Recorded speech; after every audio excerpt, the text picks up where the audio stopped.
Hey everyone, welcome to my chess stream here. It's Weird Wednesday. We're going to be playing Unusual Openings, Blitz, and Rapid Chess. Sorry guys, I got kind of absorbed reading an article, and I forgot it was time to start. So we're 2 minutes past 2 minutes past starting time.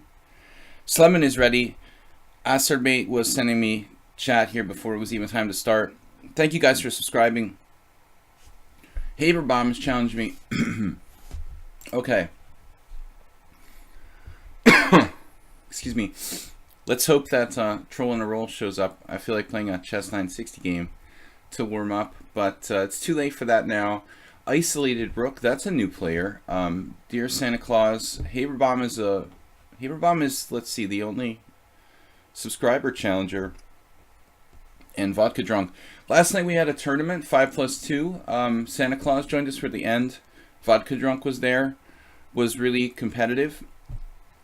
I couldn't quite win it. I was not berserking. I tried to berserk the last game, but it was too late. The game didn't finish in time.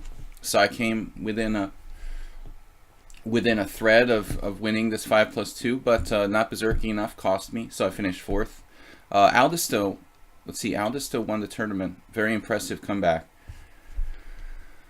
So once again, guys, I'm gonna move the camera here slightly. Let's thank everyone for subscribing and get started. I'm gonna be playing opening lines that I don't normally play. That doesn't mean I'm gonna play like ridiculous stuff, but maybe a little bit ridiculous.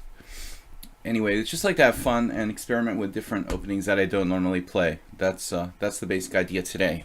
So, without further ado, let's accept this challenge from our one subscriber challenge.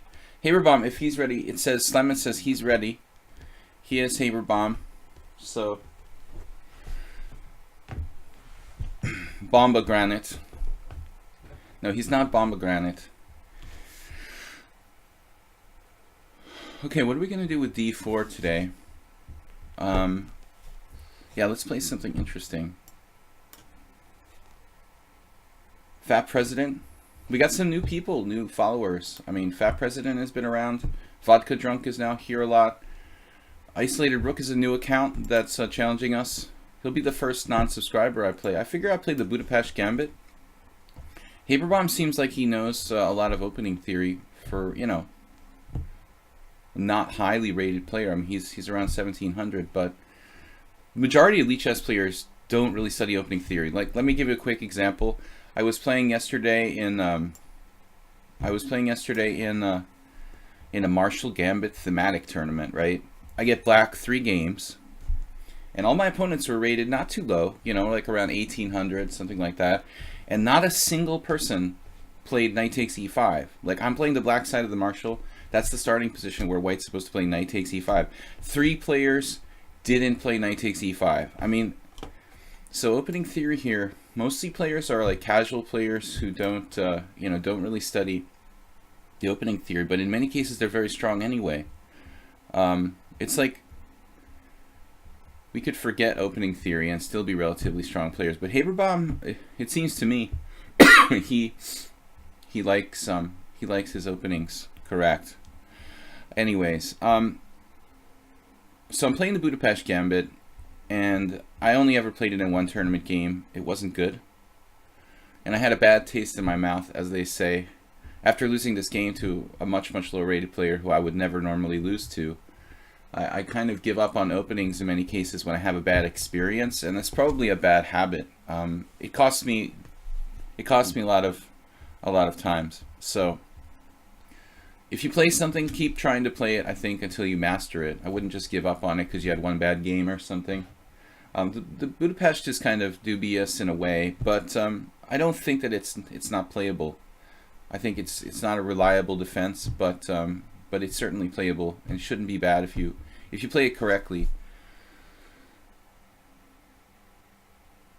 So I don't know why I'm thinking so long here, but you know, I don't normally play this opening, just occasionally. I managed to beat Spinal Tap, speaking of which. He's online now. I think I won a blitz game against Spinal Tap in this line about 8 months ago. Maybe a little bit longer. Maybe as long as a year ago. I don't remember. But I definitely played it against Tom, and he, Tom Bartel, International Master Spinal Tap, Sometimes joins my stream. I was hoping he would hang out with us today. But I've only played it maybe, you know, this opening, and maybe 5 or 6 games on lichess and 1 tournament game in my life. And maybe some blitz games. There was a time when I thought about playing it. Obviously, it didn't come out of nowhere. When I played it, the 1 tournament game where I lost, I had been studying a little bit. Hey, there's a legendary Spinal Tap. What's up, man? I beat you in this Budapest. I remember a blitz game.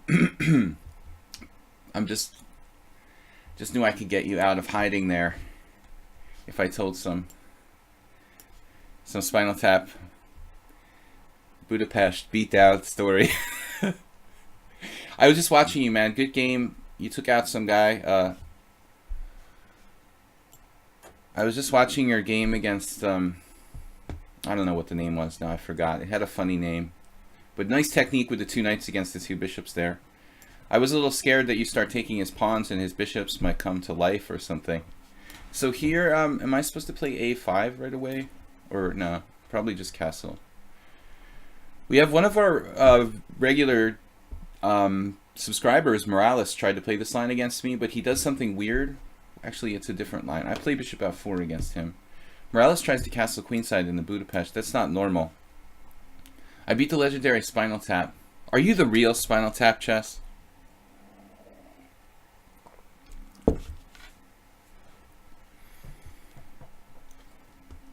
One of my students was talking about maybe going out to your quads castles from New Jersey. Can you recommend the quads? Is it time to play a5 yet? Or should I play like a centralizing move like rook e8 first? Rook e8.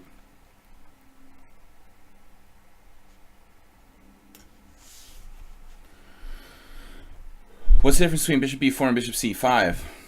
Well, I don't think, you know, I think the bishop c5 is the main line in this line. You know, there are lines with bishop b4. I never really thought about playing it here because bishop c5 is supposed to be the best, but knight a4. Centralizing the knight. Yeah, he can recommend the quads. Spinal Tap organizes some tournaments. Alright.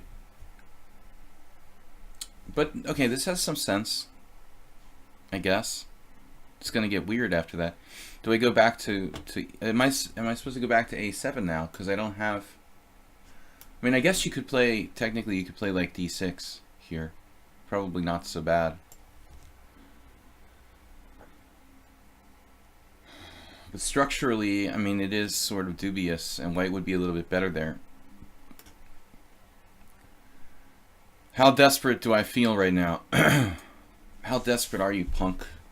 If I play bishop a7, he plays c5, how bad is my position? Because if that's a serious problem, then we probably need to play like d6 here. Bishop a7. I mean, bishop e7. I guess you could play bishop e7. It looks really sort of stupid. Man, knight a4. Maybe my move order is bad. I'm supposed to play rook e8 first.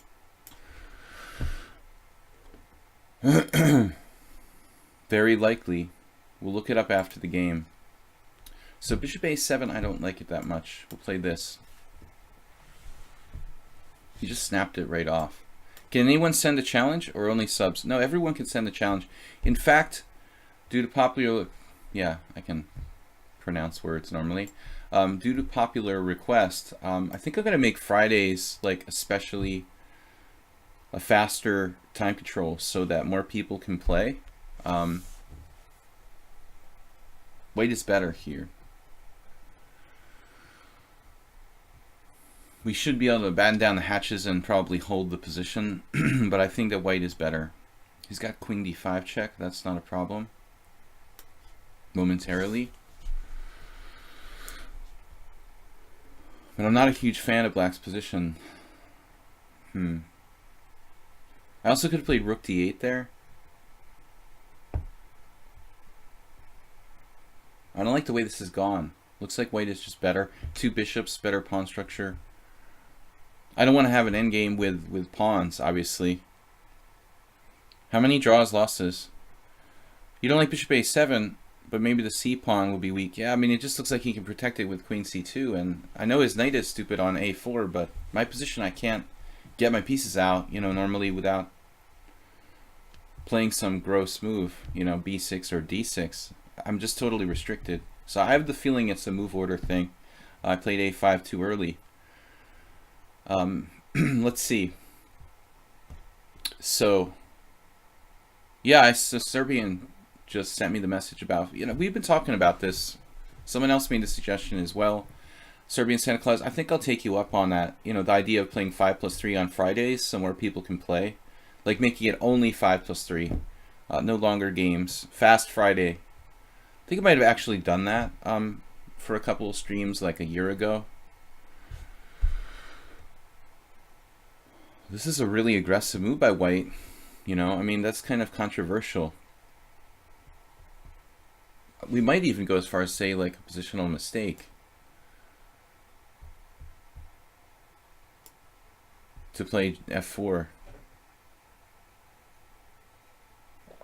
I think he had like some sort of hallucination. Maybe not, but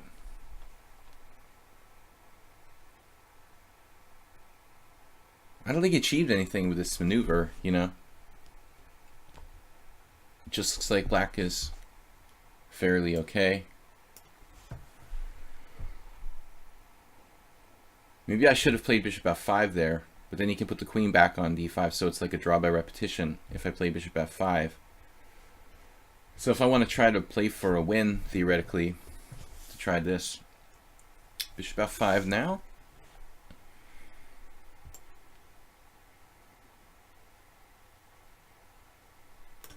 Got to do something.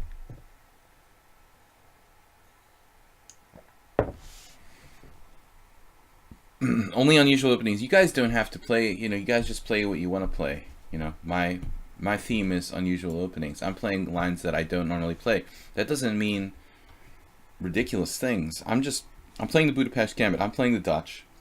You know, I'm playing like the King's Gambit. I'm playing openings that are sharp or unusual that I don't normally play. I'm not playing like ridiculous, like trashy moves. So we're hanging on here. We got major major improvements to the position as we have control of e4 now. We've immobilized his pawn majority. We made some major achievements here. Can you play advanced against me then? Well, I can't guarantee what color I'm going to get against anybody, you know. So, John, if you want to play, you have to challenge me. Maybe you already did, but there's usually a long list. So today, not too bad. I think people see the weird Wednesday thing and they're like, "What is that?" I'm not going to challenge him. Fridays and Mondays, I get like tons of challenges. Generally, Fridays are the heaviest.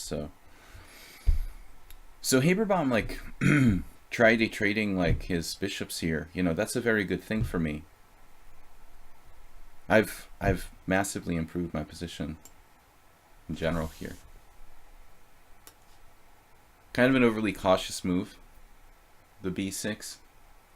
If I'm to do anything when I'm playing with like bishop and knight against two bishops, generally I want to try to trade off his bishop pair. So, but you can't blame Haberbaum. I mean, my bishop is sitting on e4, like dominating the board. It's hard to say, oh yeah, bishop f3 is like a mistake. I mean, when that piece is so strong, in general, he's right to trade it off.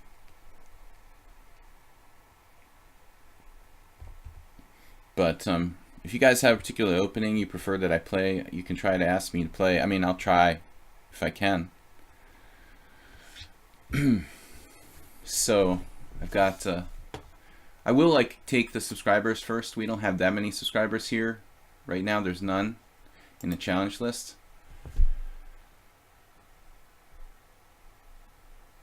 He's gaining control of the key central square here at e4, which I'm not really happy about. So I have to take or play f5. f5 is out of the question. Now my knight is unsupported, so it looks like b6 was a big mistake by me.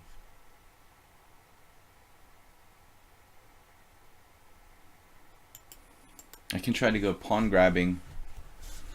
I've got to try to do something, but yeah, I think we'll go pawn grabbing here. For lack of a better plan. His bishop looks stronger than the knight in general. a3. Why did I not really count on that move? Ooh, that's awkward. Well, I guess I thought I had knight d3, but I don't know where I'm going to go after that. Knight d3 and hope for the best? What a plan. I can put pressure on e3. I was really expecting to, like, what was I expecting? e4, sacking the a2 pawn, trying to mobilize. Then I was going to get through to the d4 square, but he's not letting me. He's not letting me get into d4. He's playing this a3 instead. But I guess I have different ideas. I could try to undermine his c4 pawn with a4, and then pick up the c4 pawn with my queen. Something like bishop c3, a4, followed by queen e6. But I'm afraid I'm going to lose my knight in that line, so I have to act faster. First of all, I have this move, which loses a piece, it looks like. Rook e8, queen, rook e8, e4. Queen takes e4, take, rook f3, winning a piece. So first things first, I have to defend my knight. And then we try for plan B. This was my original plan, but I'm a little bit nervous. Then again, if he ever plays e4, I could, well, g5 looks horrible. Maybe I should have played rook d6 instead of rook d7.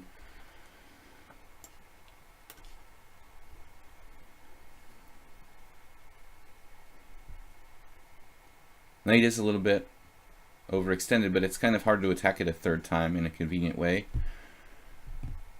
What's he gonna do? You know, like queen g2? It's not so easy. That unattacks it. So I'm threatening a4 followed by pawn takes pawn, queen e6, and queen takes c4. We're playing on the white squares. This actually looks like a good plan. Oh. What?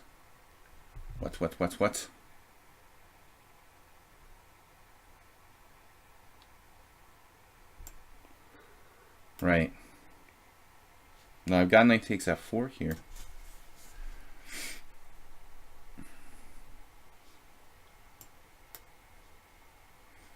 It wasn't so easy to trap my knight, you know, in reality.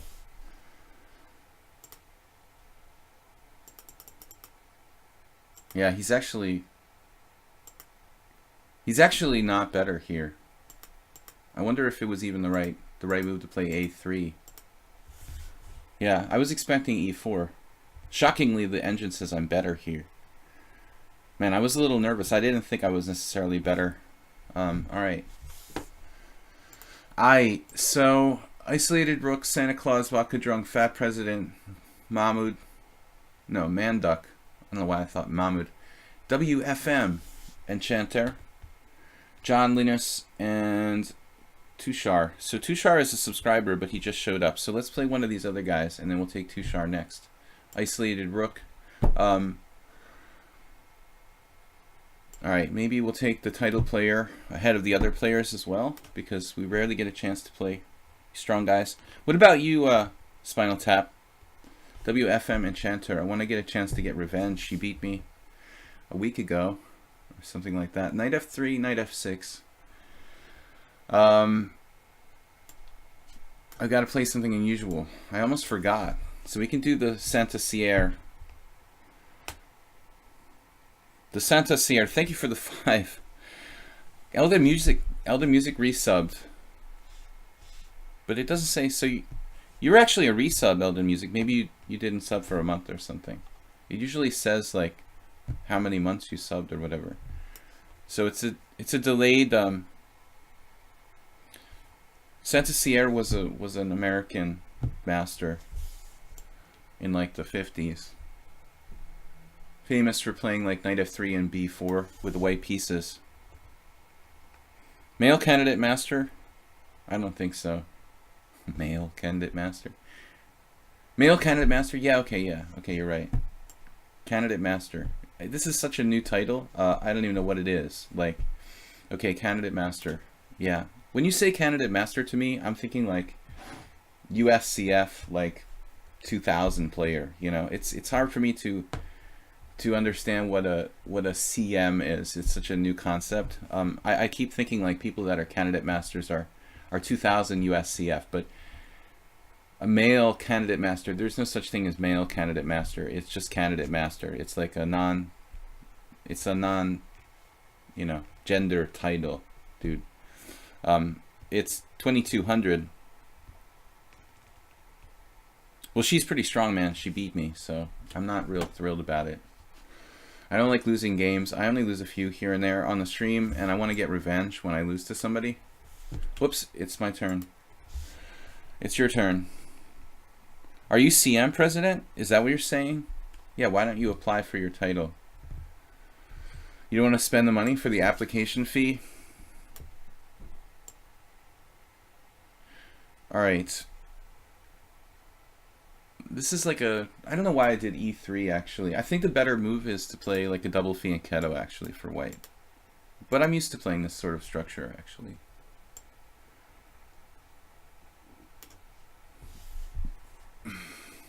You actually have to pay for it? I mean, I think, like... Don't most chess federations pay for this sort of title? Isolated rook played c5. This is a bit weird. I don't know how to react to that. I can take toward the center, but I end up like giving them pressure down the D line, so it's not automatic to take on c5. You have a bad score. You're 15 against 5. Well, depending on what your rating is, it may be bad or good. Fat president doesn't want to spend money. Yeah. Well, there were guys in Hungary who I think had to pay for their FM title or something, and they didn't want to pay. I don't know if that's still the case, but there may have been, and the U.S. Chess Federation actually had at points made people pay to become an FM. It was funny. They were changing the rules about it at one period, where like one year they had to like you had to pay, and like the next year you didn't have to pay or something like that to get the FM title. Now knight c6 makes you want to play b5. But anyway, in general, I think you should always try to keep the tension in the opening when you have the option to do that. This is a new player, this isolated rook. Okay, he's got less than 100 games, so I technically say that I usually say that I don't want to play people less than 100 games, but he went out of his way to like be the first one to challenge me today, and still, you know, when I see a rating like 2050, I mean, it's a strong player. It's good to get some games against strong players here. So I'm not gonna turn him down. If I do decide to take on c5, I have to be prepared for the structure. But I don't know how much longer I can keep the tension here realistically. I mean, queen b3. I can also play b5.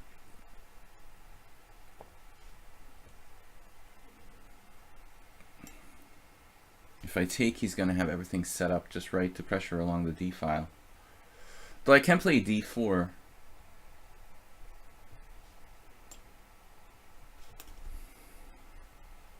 Very patient play by him.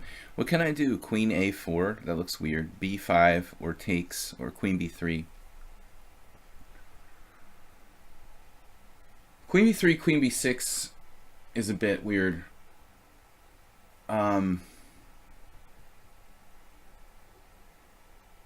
That's sort of problematic. I might just have to play b5.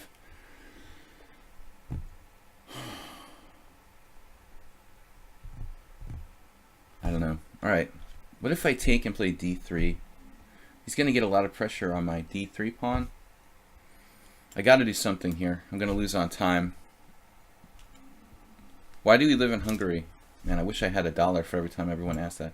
Are you American? You've got to be American if you ask me that question. So castles.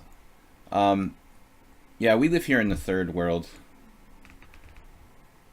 It's cheaper than living in the United States. I like socialism. No, I mean, I just came here to play chess, you know. Hungary has a very, very strong social culture toward chess, and as does most of Europe. It's a country where it's very compact. I mean, there's a lot of chess tournaments. There's a lot of chess players. If you go to the United States, you live in the United States. I mean, I have to fly to I don't know, Florida or Las Vegas or California to play in a tournament or wherever, you know. I mean, it's very expensive to even play in a tournament. You have to travel 500 miles, spend $1,000 on your hotel expenses to play in a major chess tournament in the United States. I mean, it's extremely unrealistic to be a professional chess player and live in the United States in general. It's I lived in Boston. We had 1 or 2 good tournaments every year, and otherwise you have to pay out of pocket tons of money just to even play in chess tournaments. Yeah.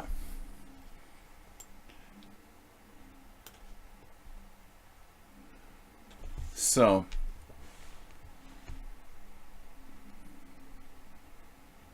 yeah, Hungary, it's a great country. Highly recommend coming here. In fact, I'm playing a tournament in Budapest in April. If anybody wants to join me, I put the post in the in my Sparkle Horse. What do you call it? Forum. So you guys, there's a very strong tournament. It's in April, I think the 18th of April to the 26th. 9-round Budapest Spring Festival. There's a long-running historical cultural festival here in Budapest. This is sort of outside the cultural festival itself, but for years the Hungarian Spring Festival was very, very strong. Then it kind of fell off, and then recently it's come back into relevance. This is an interesting position strategically now. I mean, I could get total ownership of d5 if I play knight e4, knight takes e4, pawn takes e4, but I think that's kind of inflexible. Maybe knight b1, knight c3. There's also knight g5, knight g5, knight e4. Maybe that's my best. Knight g5, knight e4. Chess in Europe is totally better. It's just not realistic to live in the United States. I mean, as a professional chess player, I mean, I guess you can make more money teaching lessons or something like that in schools and stuff, but if you want to actually play chess, when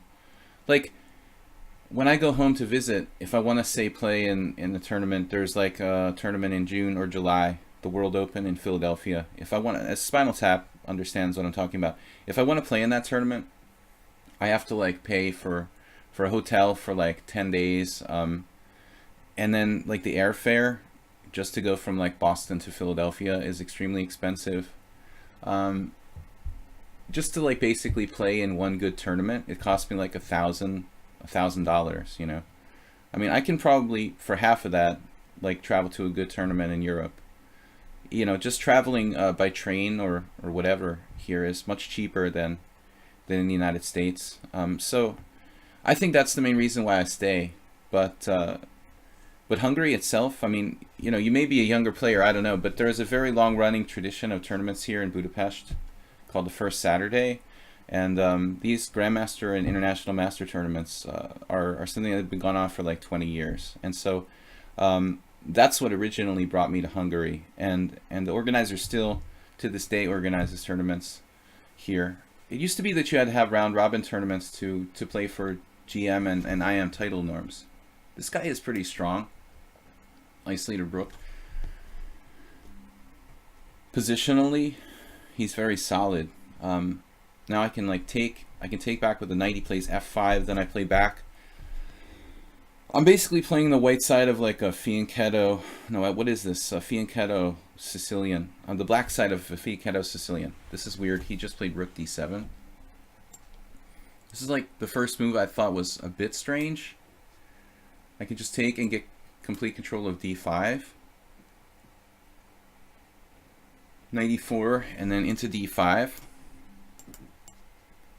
This is basically a strategy from the Scheveningen and Sicilian against like Fianchetto setups. If you know what I'm talking about, it's a variation of the Sicilian. This is a classic plan that I used with black, trying to get complete control of this square.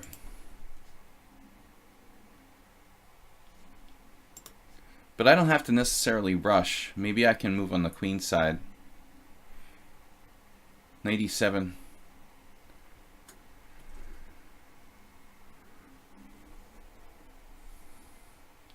a4.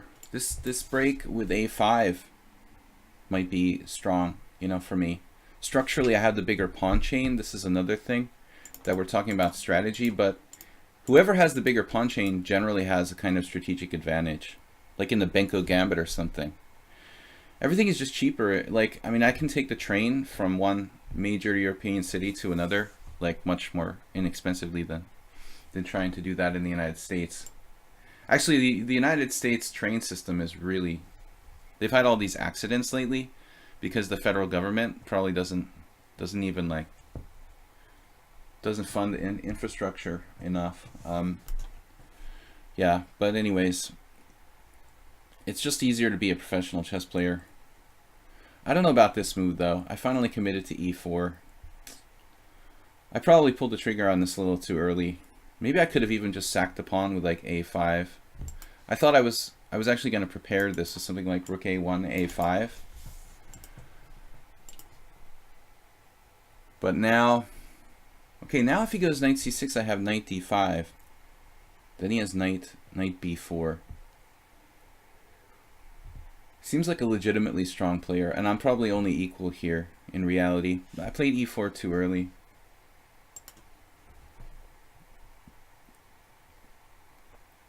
I was in Hungary for witness protection. I was avoiding Al-Qaeda.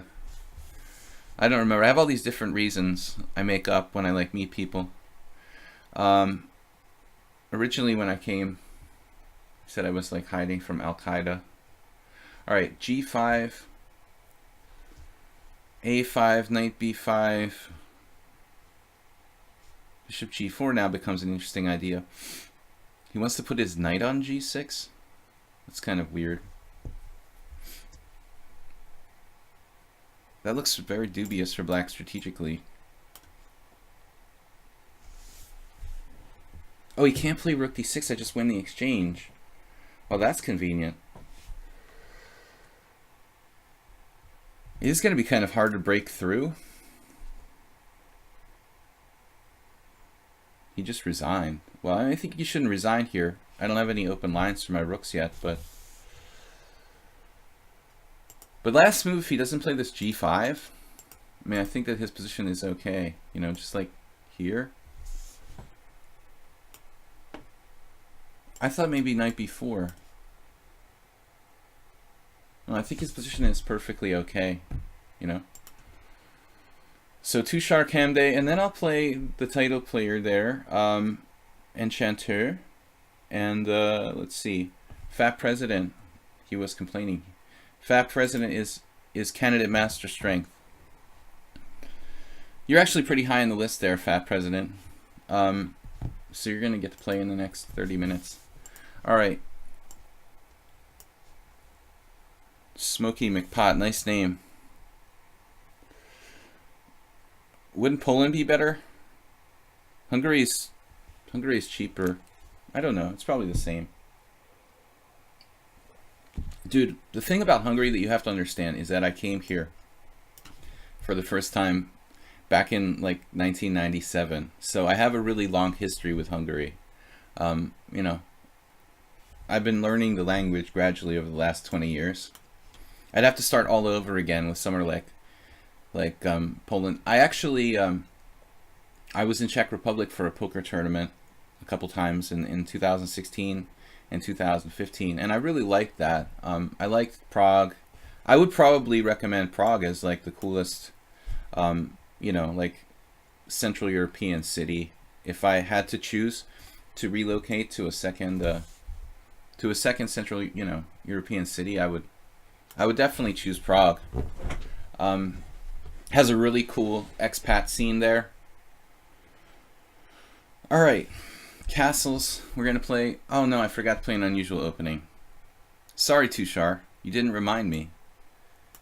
Anyway, we'll just go with it. Sorry, guys, forgot. Fat President always complains. That's what fat presidents do.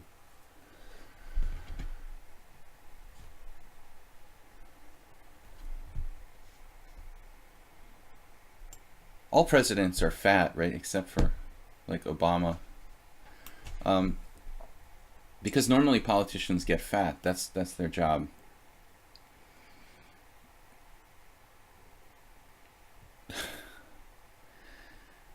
Yeah, no, anyway, I played the European Poker Tour in Prague twice in the last 2 years and really enjoyed it there. So I was thinking, like, if I lived anywhere else, that would be my choice. It's funny, we never get any Czech players on my stream. I guess it's just not that big of a country, but I was in Berlin.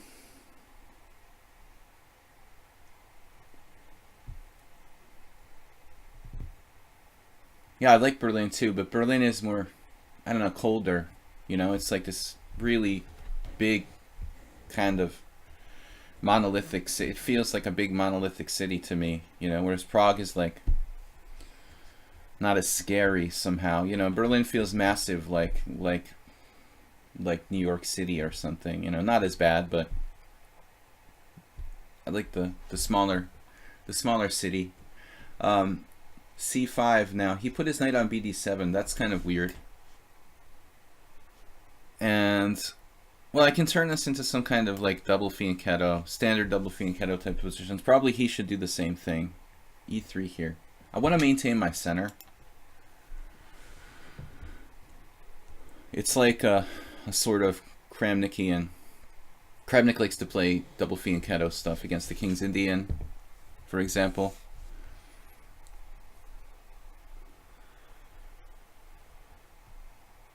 But my relationship to Hungary goes back 20 years. So I'm stuck with it. It's not bad here, though.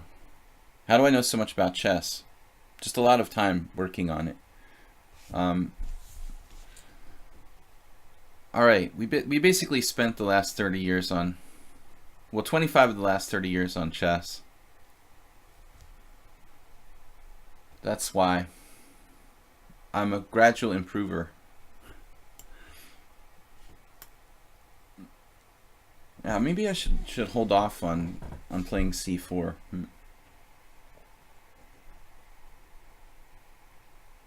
This is obviously absolute symmetry, so it's hard to imagine either side has an advantage here. We have the first move. If I play c4, what am I concerned about? Him taking... We could have hanging pawns. Yeah, I mean, I guess there's nothing wrong with c4. I'm not sure there's a better plan. A book that I highly recommend, it's an old book, but there's this book called The Art of Positional Play by the American Grandmaster Sammy Reshevsky. And he makes the insight in one of these games that he analyzes in that book about, like, the black knight on c6 versus d7. It's a kind of small point, but when you have the hanging pawn type of formation, the knight on c6 is really much better because it can go out to like a5 or b4 and find different ways to kind of mess with the white position. But the knight on d7 against hanging pawns, let's say he takes like twice on c4 and d4. If I have pawns on c4 and d4, this knight on d7 has no ability to really like put any pressure on my structure. So I'm particularly, basically content to, say, play with the hanging pawns here. How often do I go to the USA? Well, I try to go every year. The remains of my family is there. I don't have a big family, but try to stay together. So My mom lives there. I go to visit her every year that I can. It's getting, it's obviously expensive, but we do it. So you guys who watch the stream, like in the last year or two since I've been streaming, will recognize that I do, in July and August typically try to go to the United States, and I do the stream from there at a different time. So acerbate, you will experience this firsthand if you hang out on my stream for another couple months. I will go to the U.S. and try to stream from USA time. You have a lot of friends working at Google. They love Ireland. I've never been to Ireland. I had a friend there who invited me to play in the Bunratty tournament, and I never got to go yet. Actually, Alexander Baburin seems like a really nice guy. He always plays in that. Baburin. I'm talking like he's an American. Baburin. Alexander Baburin. But he's a grandmaster living in Ireland. I should go to this Bunratty chess festival once. Reminds me of Boston. There was this really cool dive bar called Bunratty's in the old days when I was a student. Okay, Queen E7.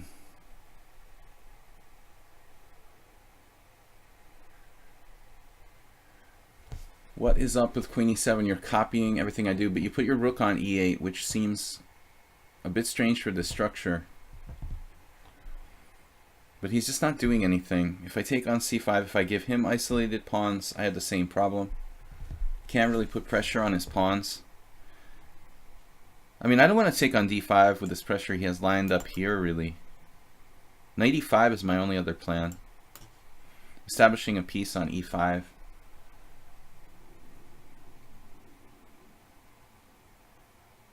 Not sure how well I plan this out, or what happens if he takes. I guess, like, if he takes, I take. He plays knight d7, I play f4. We have more space, but he has f6 break. He also could have played knight e4 there with symmetry, but I'm the first one to get on the 6th with, like, rook d6. This is probably good for me. I can also take on d5. Pawn takes pawn, pawn takes pawn. But I'm not sure that really benefits me here. I have to play f4.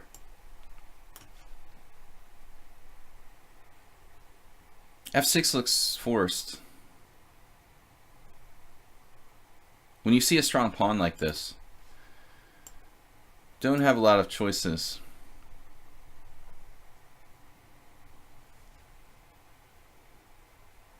Maybe we get the advantage here.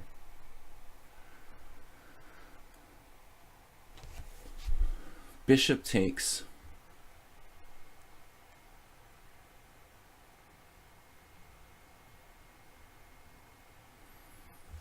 That may be a heads-up move. Should I play knight f3? Hey, maybe knight f3 is a good move. Rather than taking and like giving him increased control of the center, if I just play knight f3 first, and I have control of the center.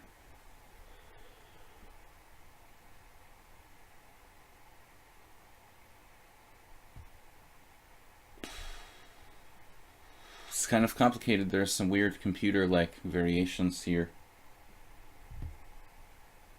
Bishop takes f6. Knight takes f6. e4. Bishop takes f6, queen takes f6. Yeah, this is okay for me, I think. He took with a knight.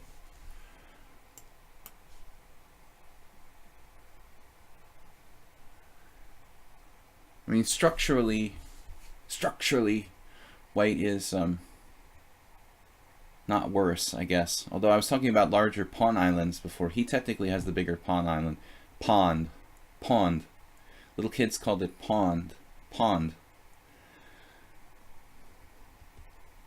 I'm missing a book review YouTube video. A book review YouTube video would be much appreciated. It's an interesting idea. Why do you say you're missing one? You mean like nobody does it? Just recommend vodka. And I don't know why. Recommend vodka and talk about them. Give 1 or 2 examples. Yeah, this is an interesting idea.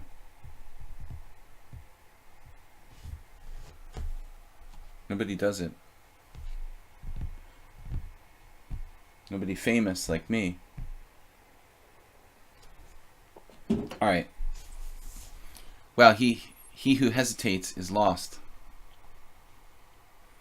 I guess I figured he's going to play d4. He didn't like something about that. May have been problems with e5. I don't know. Now we have choices. But okay. If I take it, becomes really irrational. Like, I mean, CD, ED. I've got this big pawn majority on one side. He's got the pawn majority on the other side. It's pretty insane. It might be good for me, though. Just very, very imbalanced. The other option is pushing e5 first.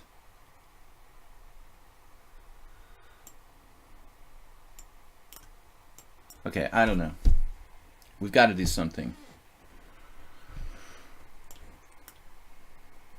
Competing pawn majorities. But my king should be safer in general, right? His advantage is on the queen side. Maybe we have b4. Cute tactics with b4.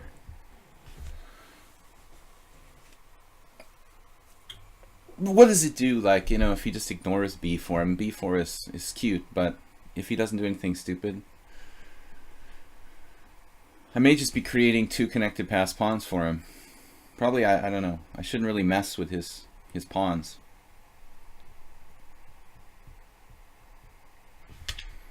I should pursue something against his king here.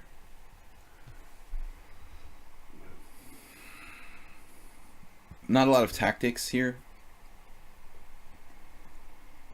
Knight f1, knight e3 would be a natural maneuver, but he's getting to where? It's not so easy, actually. Okay. Maybe the knight f1, knight e3 is strong.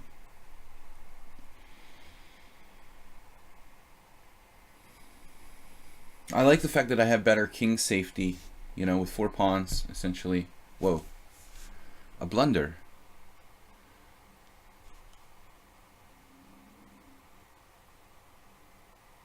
Should I take first? Or check first? Or does it even matter?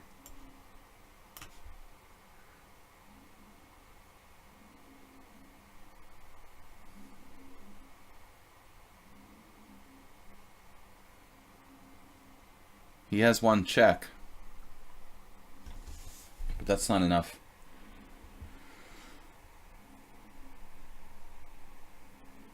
Just a simple tactical mistake, like forgetting that I have a check to get out of the pin. I think white was slightly better. As I said, the king is safer. But it shouldn't be too bad. JC said he loses his knight if he goes d4 now. That's what happened. Clash Kid with a 1,500 donation. How can I cheer again? Thank you so much. 1,500 bits. Clash Kid with a new record. He's breaking his own record. Clash Kid, what's up? I was wondering where you were. I didn't see you for a couple of streams. I was just thinking about it yesterday. Thanks so much for the cheer. Alright, I'm going to play the WFM, and then Clash Kid, and then Santa Claus, and Chanter, who I lost to last time. She's fast and dangerous. Hopefully she's here, because she's been waiting for a while, so maybe she went off to get a soft drink or something. I don't know. Oh, there it is. All right. So, good game. I lost last time. It was a good battle, but she's super fast. So I don't want to get in time pressure. The same time control last time. 5+3. I was hoping for f4. Everybody plays f4 against me. I'm like an expert in that now. g3 is not as fun. So it's a closed Sicilian. d3 probably like white's best line. And now I've played different ways, but Guess we'll go with the e6. You were in Milan playing an amateur tournament? You got 50%. Is that good or bad?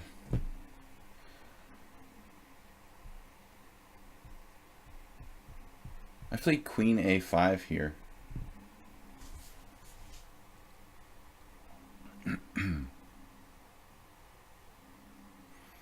But I don't have to commit to castling. What if I play like h6? Just a question. I've never actually done this in a game, but I have considered it.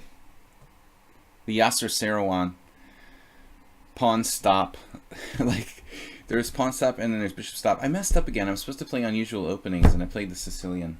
I keep getting distracted. I got excited about the cheer there. Clash Kid brought down the cheer. I'm going to blame him for forgetting to play unusual openings. That's 2 games in a row I forgot to play unusual openings. I'm sorry, guys. I think you say Milan. Oh, okay. I was wondering. I thought I was just ignorant. I was like, whatever he said. Yeah, we say Milan. Milano, right? You should say what it is in Italy. Milano. Oh, you played in Milano. That's cool. 91. So, what kind of field are you talking about? When you say amateur tournament under 2200, you should come here and play in Budapest in April. There's an under 2200 section. It's not that far for you. 91. She's playing like Nigel Short. She's doing the short strategy. Nigel is a specialist in these closed Sicilians. He's probably one of the only top players who plays the closed Sicilian. With both colors, actually. Though he lost against Aronian in Gibraltar. I thought an absolute brilliant game by Aronian.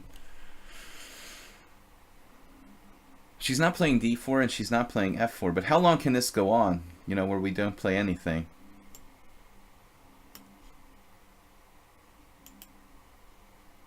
Eventually White has to commit to something. I think her opening is perfect so far. This h6 by me is a new experimental idea. It was 1900 average elo. Wow. Yeah, that is a bad performance for you. 2 sharp said I'm going to have to kill myself losing to this stupid tactic. Now the question is, do we play f5 or castle into this bishop h6 thing?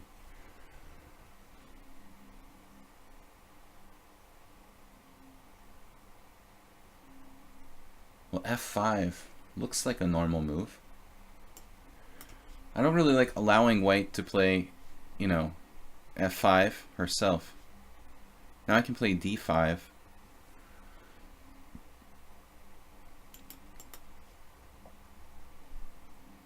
But I probably ought to develop my king side. If d5, d4, d5, take. But objectively, that's probably okay. We need space. But she's so fast. Seems... Okay, 2167 in Blitz. It's not like a record-setting rating, but she's also 2155 in Bullet, and Bullet is tougher. Seems like Bullet ratings are tougher in general. Now, if I play c4, the problem is that White can undermine my pawn chain with b3. Although I guess I could do something weird like knight a5 there. It's kind of interesting. Let's try it. I don't know though. Wow. Taking with the bishop. That's interesting. I did not expect that.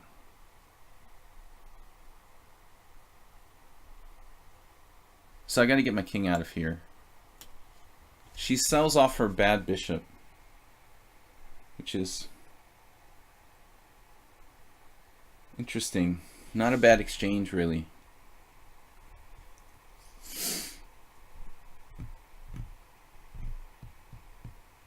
I have to be careful here. She's defending the pawn on d4 with knight b3. Wow.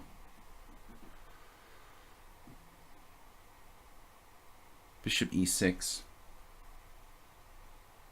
Maybe bishop e6. Strange as that seems. Reminds me of the Spassky game against Nesbedinov, where Nesbedinov beat him with white. Criticized Spassky for playing like bishop a6.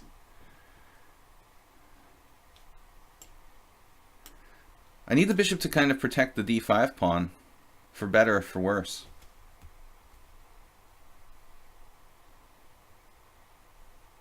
She's almost as fast as some of my opponents from the tournament yesterday. So now,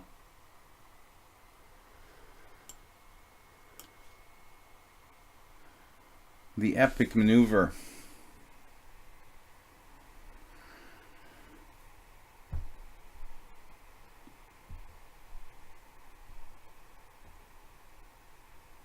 Bishop a6 is that kind of move that would have left my king side vulnerable. She's not only fast, but like strong tactically too.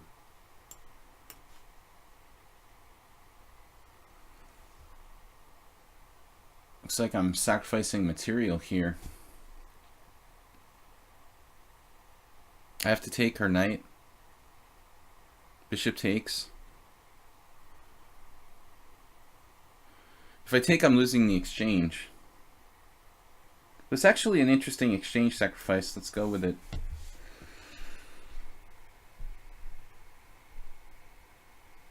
I'm not sure about this. It's like an incidental sacrifice. I could take on b3. Try to win another pawn, but I don't think that's necessary.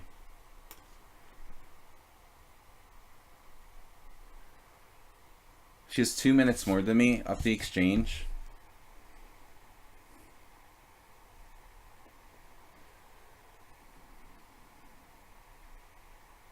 Song request.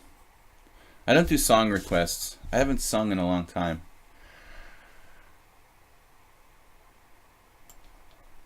Keep pressure on white here. Can win a pawn back. Have a pawn for the exchange. Have 2 pawns for the exchange. I have no pawns for the exchange. The white knight is very bad on b3 though. I guess black has compensation, but I have 2 minutes less and it's not so easy.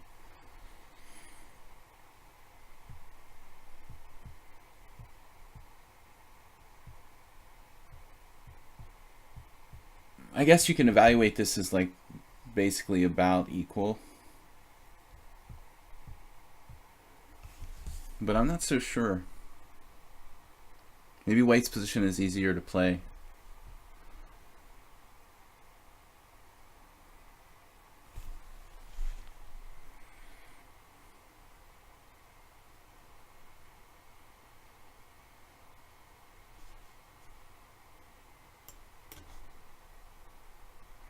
I can try to play like g5.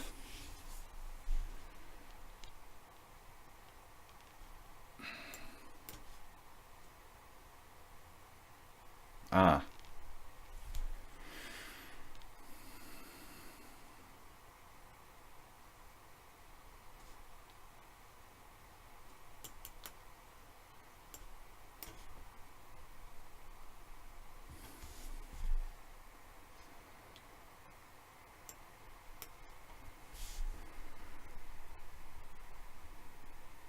Incredibly fast and strong for the rating.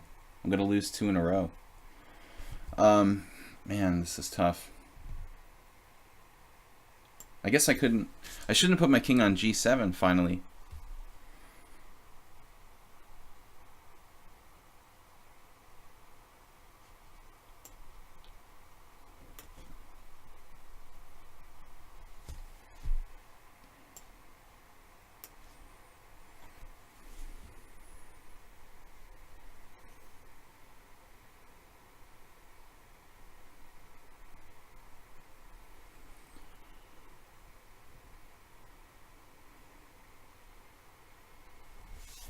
Gonna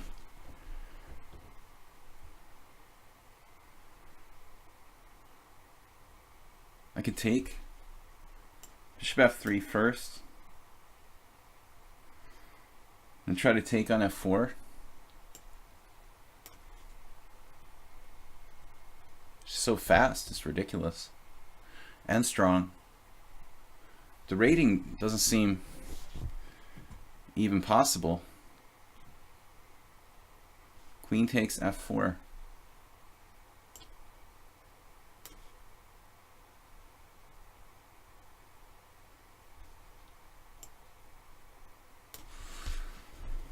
All right, what's going on here? Endgame with no time left.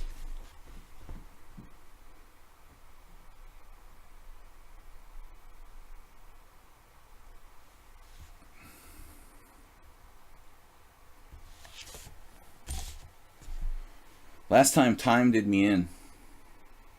I think this game was close, but she had to have been better. Now I don't know what's happening. Maybe I'm okay here. Knight g3.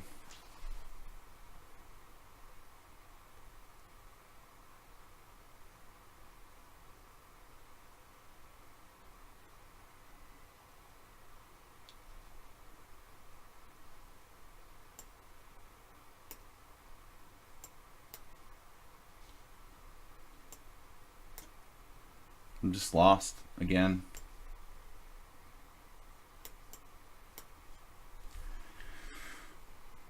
Two minutes to my no time. All right. Too strong for me.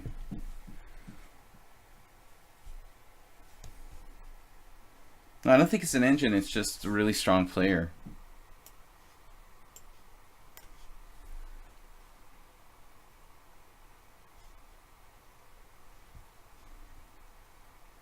Should be like 25-50.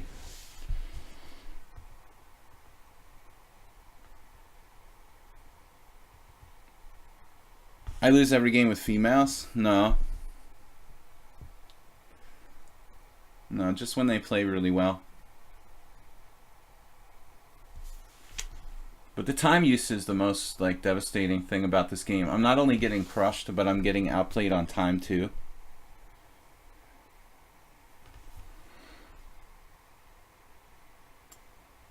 What was I doing here? This move.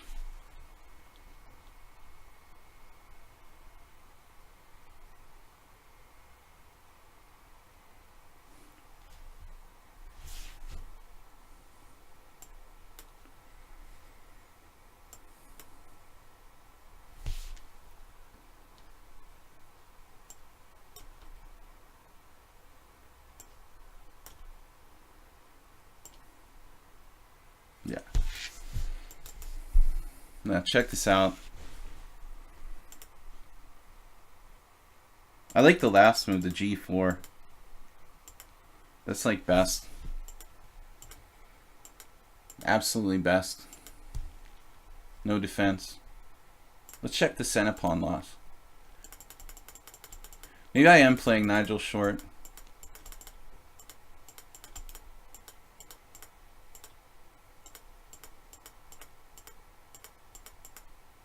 I like this bishop takes d4. That's unusual.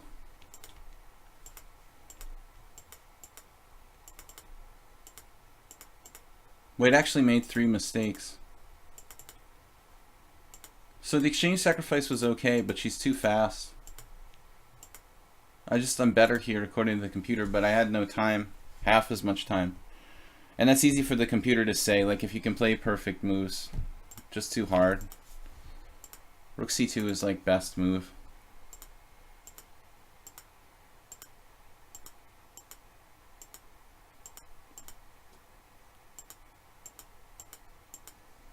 d5, and I didn't know what to do. Bishop f3. G takes f4. This is apparently a blunder. But what am I supposed to do? So I missed some improvement here.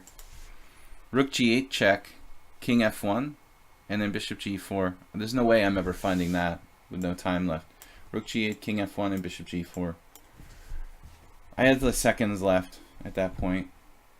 So this is like another super good game by white. Alright, let's play Fat President.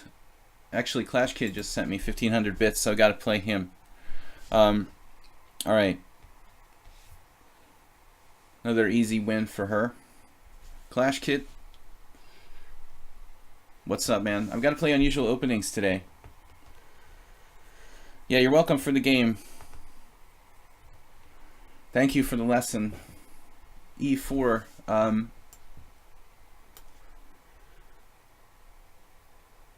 C5. Let's play something different. Like,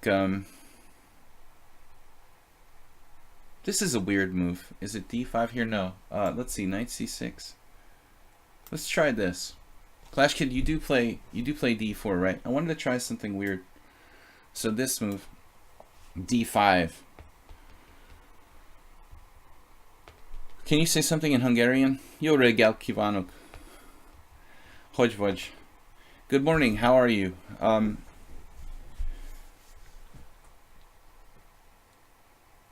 That's 2 out of 2 for the young lady. Incredibly fast, though. Excellent endgame technique. All right, D5. This is a very weird line. I saw this South American guy play once. What was his name? It was the brother of a strong player.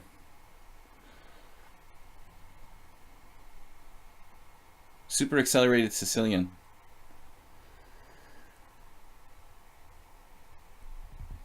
No, the last game, it was just that I didn't have enough time. She can play 3 times as fast as me, like equally good moves, but 3 times as fast. You know, that's the problem. It was the same thing last game. Like, you know, maybe she's not stronger than me, but she's as strong as me, and she's 3 times faster. So it's kind of hard to deal with that. I'm just not, I can't play that fast and good at the same time. So bishop e5. Yeah, this is the line. I don't know what to make of this. I mean, maybe it's just not good for black, but I thought I'd try something different to confuse Clash Kid.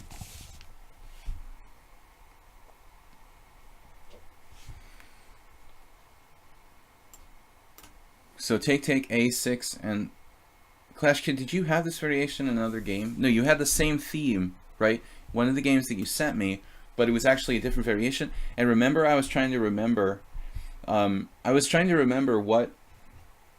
what that was, what variation that was. It was this thing that I was trying to remember.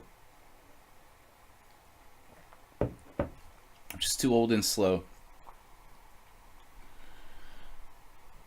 But anyway, I don't understand why my last opponent is only like 2100 in bullet.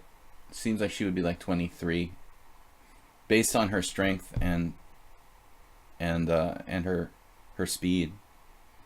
Knight takes e7 check. Whoa.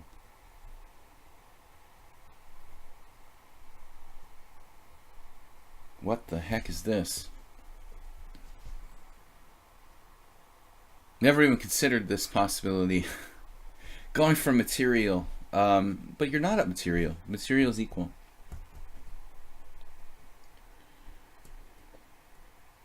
Being a novice to this variation, a takes b6 leaves me with a really bad structure. I think that the problem for white is that I can play king takes. Is that a problem? I mean, realistically, maybe knight takes e7 is just a good move. I never actually analyzed this, but it looks like we do have a takes b, knight d5, bishop g4 check. This is reminding me of your other game, Clash Kid. A takes b, knight d5, bishop g4 check.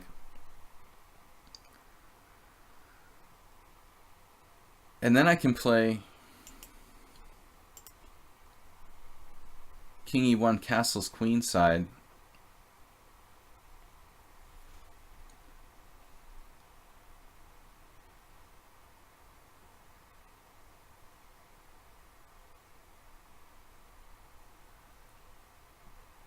But on the other hand, I can also play just king takes e7.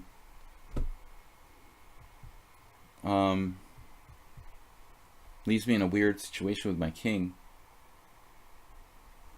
I'm looking for help.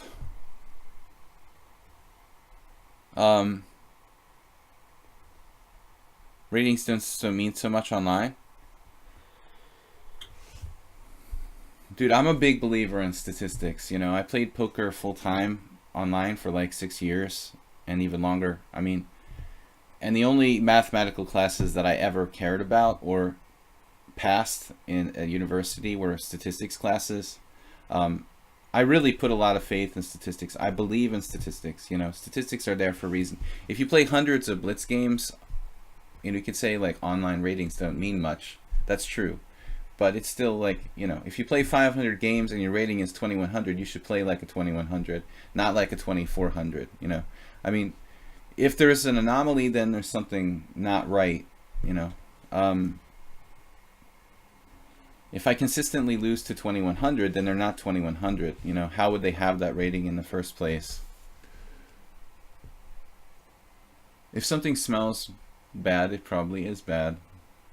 Okay, I don't know. A takes b5, knight d5, bishop g4 check, king e1. And then it's like I run out of things to do with a bad structure.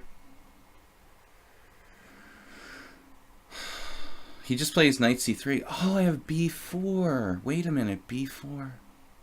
Okay, so he can't do knight c3. He has to go like knight e3, attacking my bishop.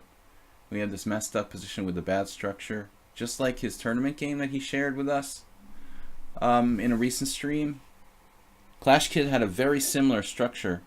Yeah, by the way, I failed all my math classes. Or I just like dropped them in university, except for statistics. But I like statistics. 97. I always tell the joke how people always ask you at parties, like, oh, you're a chess player. You must be very good at math. I hate when people do that. So here we go. He's got it all prepared. This feels very macho for me to play like this. But I'm not sure it's so great, actually. I'm also a little bit concerned about, slightly concerned about his rook getting active on the A file. If I decide to play the queenside castles variation, though we did decide he had to go back. Well, if that's the case, then I'm probably right to do this. If he has to play knight e3 here, then he doesn't have time for this a4 nonsense. But here again, I'm very far behind on the clock.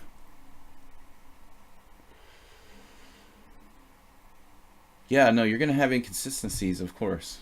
But I mean, if the inconsistencies are every day for like, you know, for 2 years, then chances are something funny is going on. Unfortunately, I have to save my bishop. But bishop e6...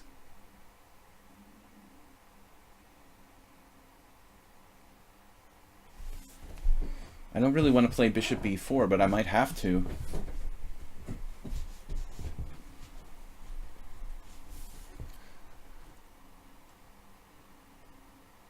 Damn.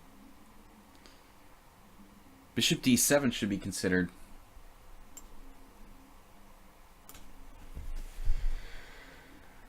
I feel like my pawn's a little overextended, but I wanted to deal with that a4 and this knight c3 thing as well. But I'm in bad time pressure. No, like the last time, it was a good game. That wasn't a bad game by me, but I can't, you know, I can't play under time pressure with perfect moves. I'm gonna lose most of the time. Bishop d7, holding off a4.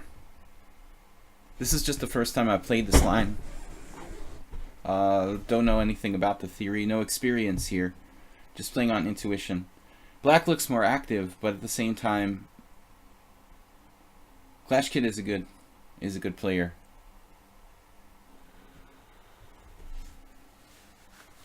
You don't like how I hover the pieces? Who, me? Who, me? Bishop c6. It's possible to play... Why would I play a different move? No, bishop c6 is good. This was the plan.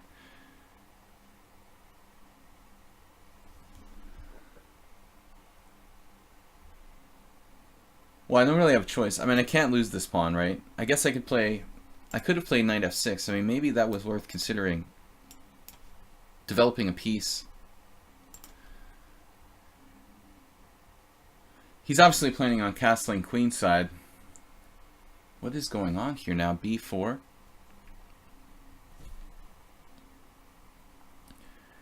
The threat is stronger than the execution.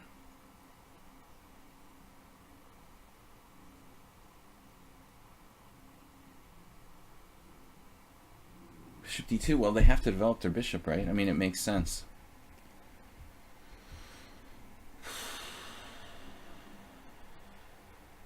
I don't know what to do.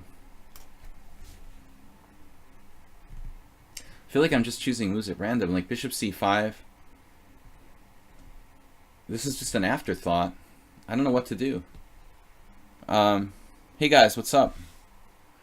Hey Tushar, you're back. You were here before. Ratings shouldn't lie. Yeah, I mean, yesterday one of the guys who dominated my Blitz tournament was like 1800, you know. I mean, this is ahead of like a host of players who are higher rated. You know, I mean, that really shouldn't happen. Now what do I do? What am I thinking about here? I have to play b4, losing a pawn. This is super subtle play by white. Knight a2. You know, who does this in a blitz game? Oh man, this looks bad for me.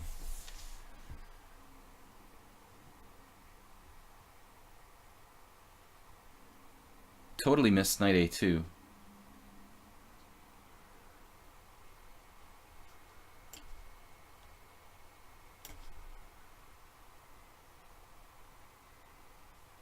Am I that slow?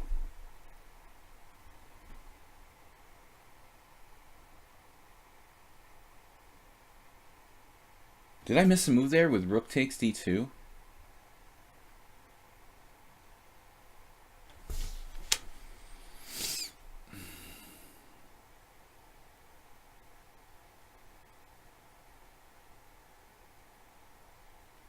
I can't believe, Clash Kid, that you struggled in an amateur tournament. I mean, you seem so strong.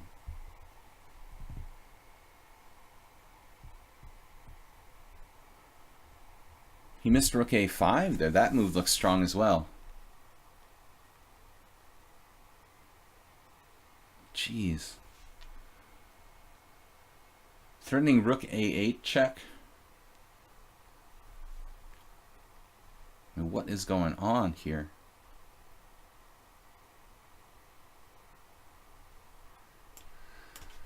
I'm just trying to survive at this point. He's like attacking me. He's just calm. It's no problem that his king is just chilling in the center of the board. It's totally normal. Like, he just activates without developing his pieces. No problem. He's completely okay with the fact that his king is on e1. He's just attacking me with the rest of the pieces. Totally normal. Oh man, I'm just clearly worse.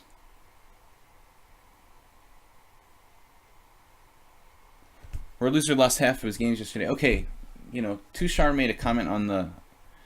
He made a comment on the YouTube link that on the video that lichess tournament format is not fair, but nobody's arguing that it's fair. I mean, obviously the arena format is just something that lichess made up in its early days, and it's a kind of hallmark of the site, but nobody is going to argue that there's anything fair about that format of the arena tournaments. It's absolutely not fair. I don't even know how they came up with that. I think that someone just made it up. I mean, there's no kind of...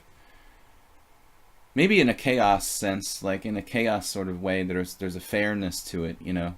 Everyone's got, you know, random chances, but there's an equal chance like you might get lucky. Basically, there's a lot of luck in the arena format. I mean, getting paired with the same guy game after game, blah blah blah. Okay, dude, I'm done with that A file stuff.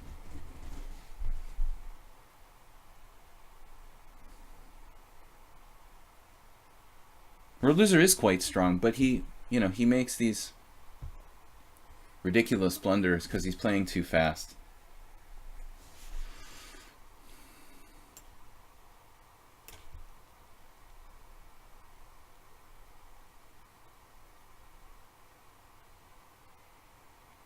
Clash Kid, check him out. He's gonna flag me. I feel like I'm down material. Maybe I could have tried knight h5. h4, knight h5.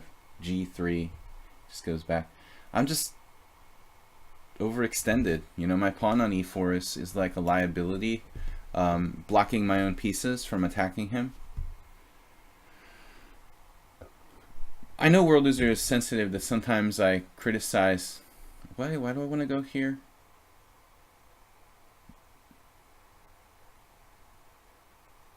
Is this even a good move? I knew he was going to play.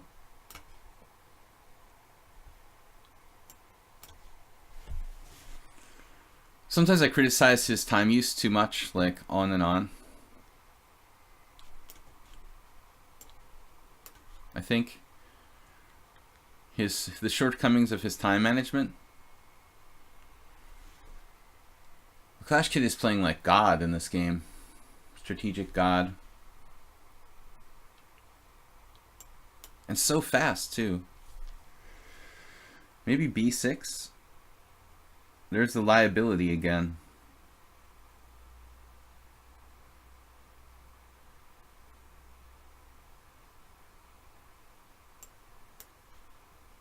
Just losing a pawn.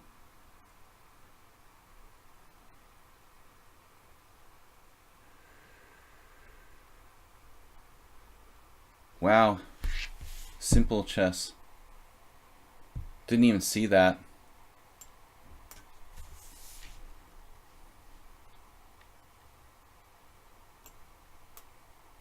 He's 2018. Just totally taking me out. He didn't see rook c4 check. Whoa.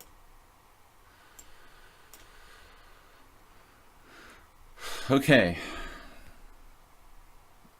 After rook c4 check, I'm in trouble.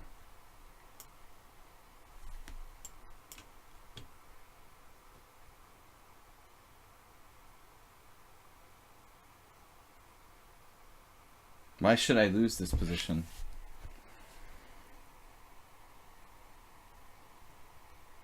Clash Kid is another player. I don't understand, dude. How is your rating 2018? Okay, I know it's not important, but still. You seem like you're much stronger than 2018. It's generous of you to offer a draw. You should definitely play for a win here. Not only because you have an extra doubled pawn, okay, but you have this kind of initiative on the queen side with g4. I think that's a very small advantage as well. Your king is a little more in the center, you know. You're like half a pawn better. Computer's putting you up more. 0.7. So I appreciate the draw, but you should definitely, I guess you would normally in a long game, you know, play for a win. So you had just rook c4 check. I mean, being up a clear pawn in the ending. Knight takes c3. Just missed it. Okay, I have good drawing chances here, but this is a very difficult ending with 3 against 3 and 2 against 1 on the other side. I mean, white is going to win this, like, the majority of the time. Really good game by Clash Kid, though. I thought, you know, he played excellently. The opening was this weird line that I never played before. But here, I never saw this. Knight takes e7 check. So apparently I'm supposed to take with the king, but I wasn't so sure that I was equal here. I expected bishop c4. Something about this bothered me. No one has ever dared to do this. The Clash Kid variation. How is there no games in the master database for this? This is like a known line. Is it turned off or something? Yeah, there we go. Okay. Reindeer Man was the last one. Smades against Reindeer Man. Reindeer Man has good taste in music, I guess. A6. Knight takes e7. King takes e7. There's one game. 2 games. A takes b5 is riskier. Janez Barla, Slovenian IM, old school master. All right, let's go. Dear Santa Claus, we got Mule Skinner. Santa Claus has been waiting. I'll take his challenge. Fat President. Then we'll take Mule Skinner. He's the next subscriber. We'll definitely get to Fat President ASAP. I know the POTUS is getting anxious. I gotta stop playing. Alright, gotta stop playing normal openings. Reindeer Man. It's like Rain Man. Dimitri Reindeer Man. I'm sure it's an old joke that he's very bored with. E4, B5. But the Dutch guys honestly seem really cool. I have to admit. I've only been to Amsterdam Airport, but never got to spend any time in the Netherlands. We met some cool people here through the stream. And in my experience on Internet Chess Club, the Dutch players were really cool there too. Queen E2. Dear Santa Claus.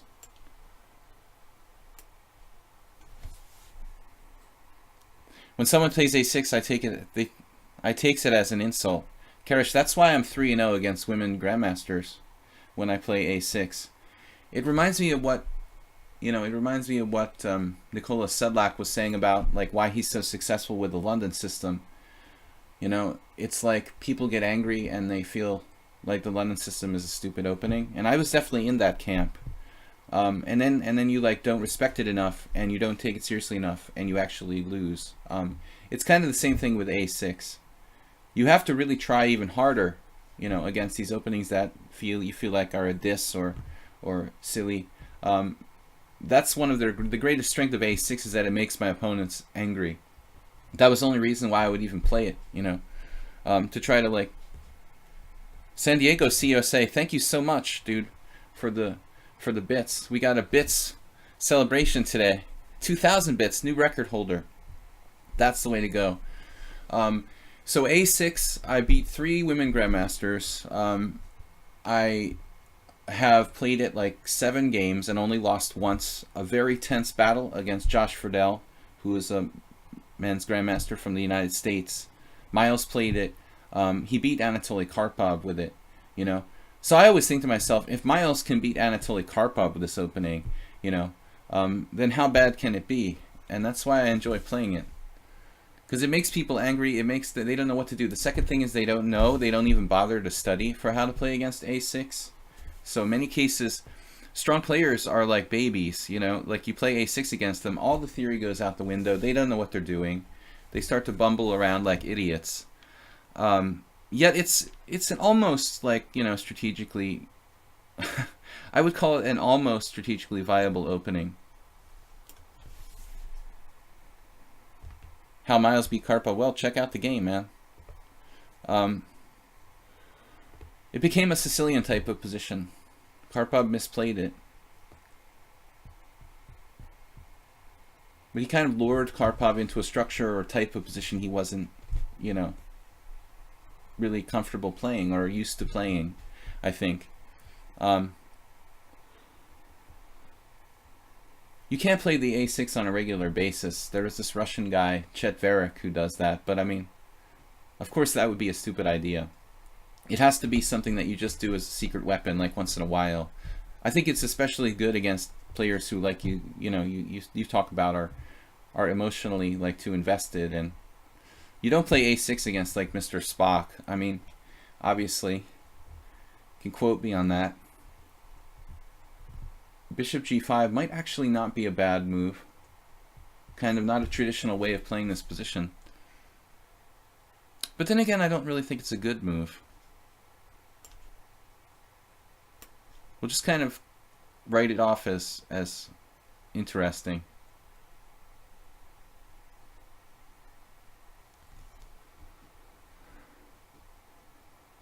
Dear Santa Claus, putting pressure on the opening. Yeah, we would never play it as a regular opening. But I have a successful record with this opening. I played it like 6 times. I have 3 or 4 wins, like a draw and a loss or something.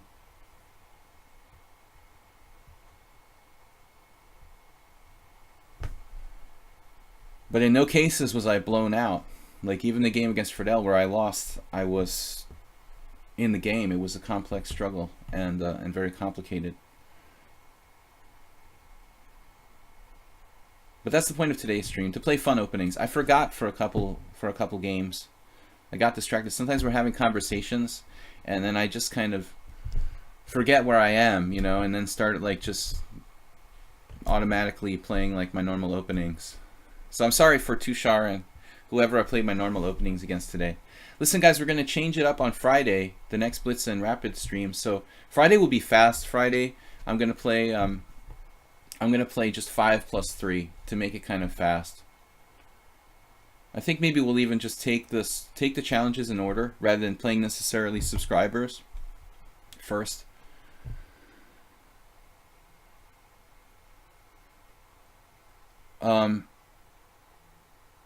I just had to double check I don't have C4.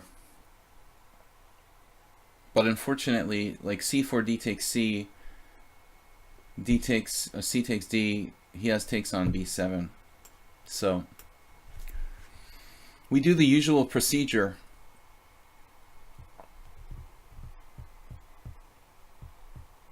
That's good though. We got rid of Mr. Pawn Center.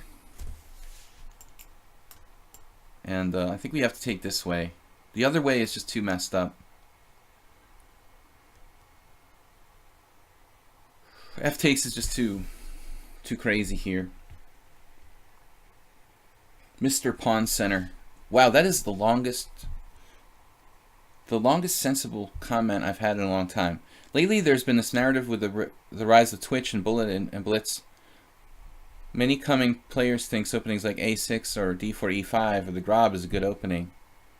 Yeah, no, I mean, dude, I fully know the difference between a good opening and a dubious one. I think A6 is on the margin. I would never play the Grob in my life, dude. And I would never... Yeah, I mean, I know grandmasters who play, like, in Bullet, E4, D6, E5 with the white pieces because they're, like, hoping their opponent pre-moves knight F6. You know, this is a former 2600 grandmaster doing this. And I think... It's great that Magnus Carlsen streams, you know, but he's promoting Bullet and he's promoting, you know, okay, Magnus plays normal chess, but I don't know, there's too much of this Bullet culture going on, and I think that people need to remember what real chess is about. So here, yeah, anyway, knight d7 or knight d5 is kind of an important decision. It looks like I'll never get control of e5. I might as well just forget about it, you know. If I play knight d5, I think we just do that. This is fine. We're playing Caro-Kann. This is a Caro-Kann structure. We've got the B and the C pawns, which aren't bad in Caro-Kann land. Now what am I doing, though? I need to play well from here on out. Knight f5, maybe. You know, looking for active possibilities. But there's also knight g6. And of course knight c6. No, I think we'll just play knight g6 here. Not my favorite square. If you guys watch my stream a lot, I talk about constantly how this is a bad square. But in this particular position, maybe I should have played knight f5. Maybe it was better. Okay, I made a bad move. f5 was probably better than g6. I just kind of saw the f4 square, was attracted to that. But objectively, this is probably a better move to go to f5.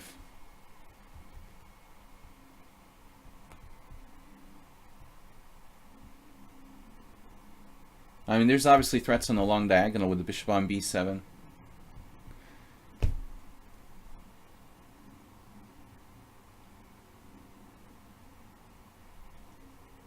Okay, h6.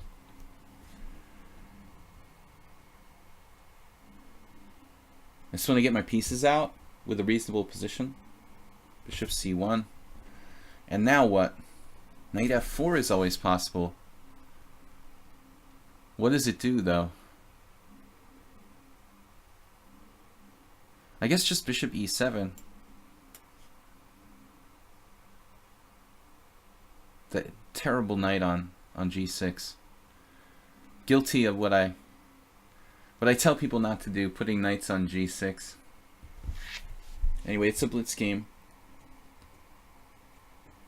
Still black is okay.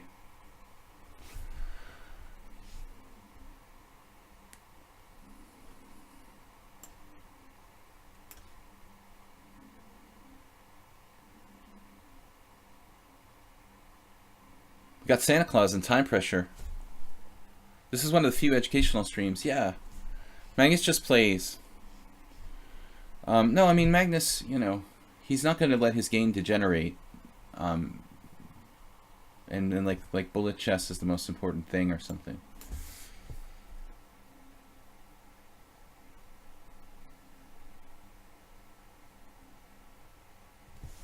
What is the plan here?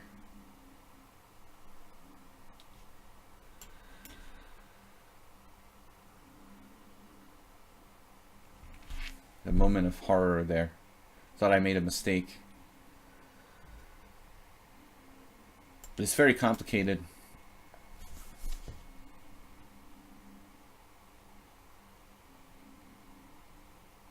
Yes, I know, but I have like bishop f8. Takes, king takes.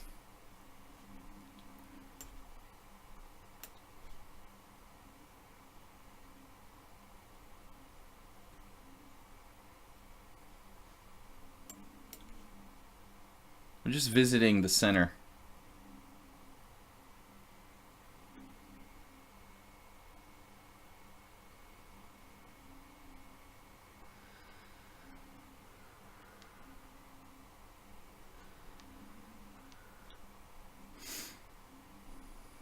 Damn, but he does have some nasty sort of threats here.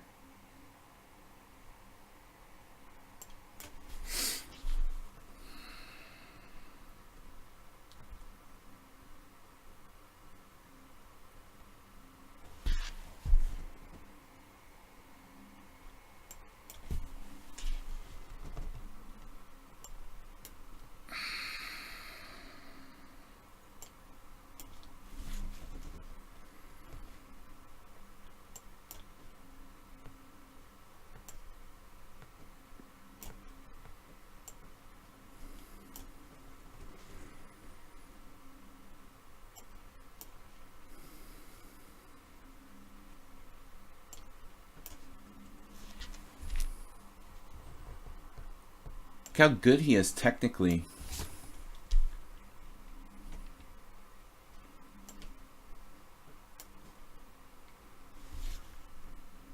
Wow, he's on that pawn.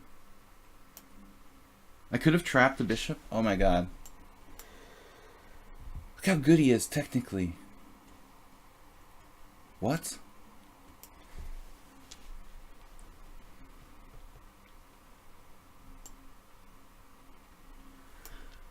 Look how good he is technically. He just lost a piece the same way twice.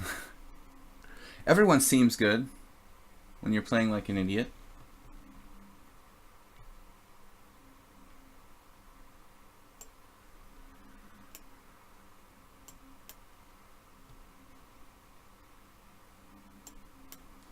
Stay away from me.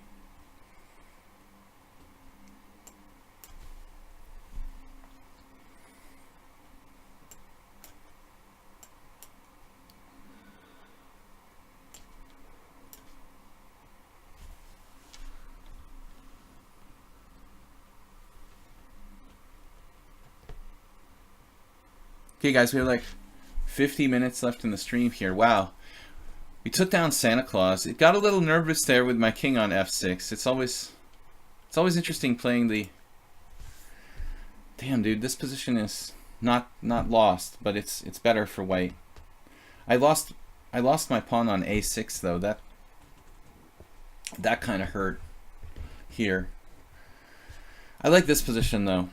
Truly dynamic. 0.1 advantage. With the exchange sack, rook d3, what? This is the best move for white, according to Stockfish. Rook d3. That's deep, man. If you find that, you are a computer. All right.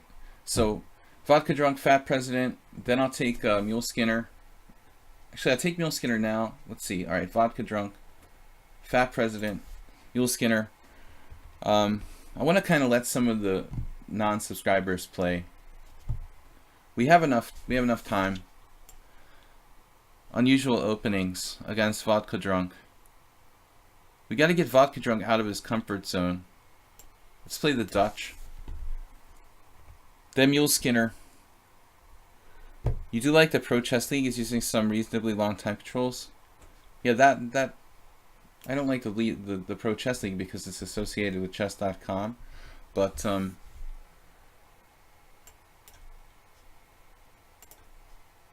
objectively, I agree. Okay, next is Mule Skinner, and then Troll in a Roll. Troll, I haven't seen you lately. Maybe Troll's subscription lapsed, but that doesn't seem possible. He has to still be a subscriber. This is a weird move, c3.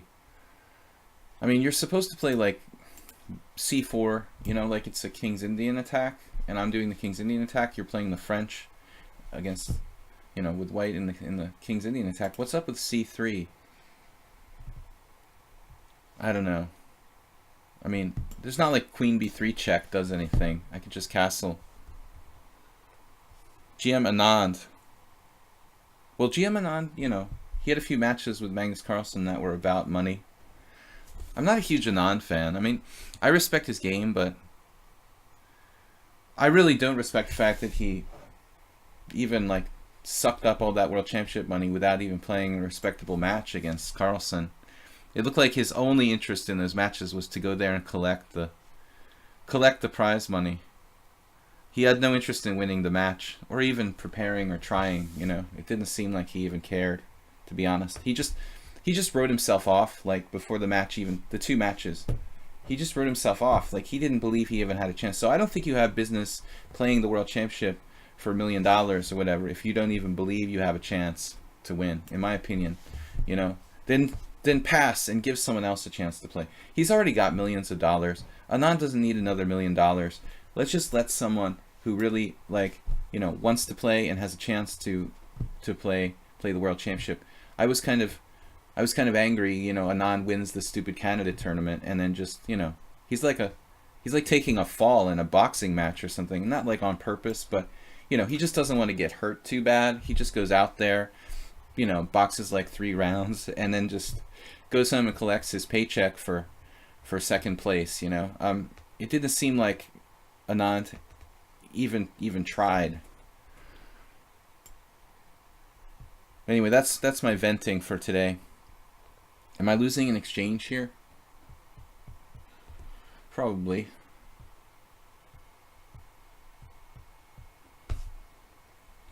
King h8. No, I'm not losing an exchange. Wow. It was close, though. Knight g5, queen e7.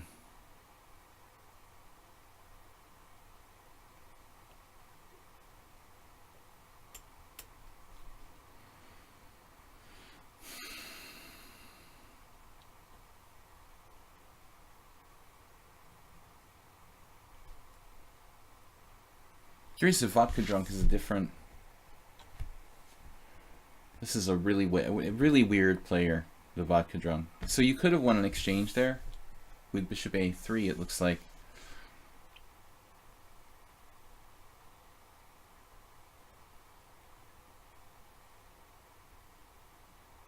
h4 is seemingly a somewhat dangerous move as well.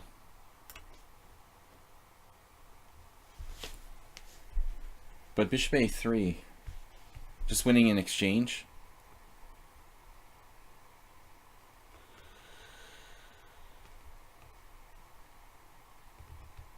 Yeah, I mean, I think that ICC and lichess, or play chess, excuse me. ICC and play chess are owned by, you know, people who don't know how to adapt.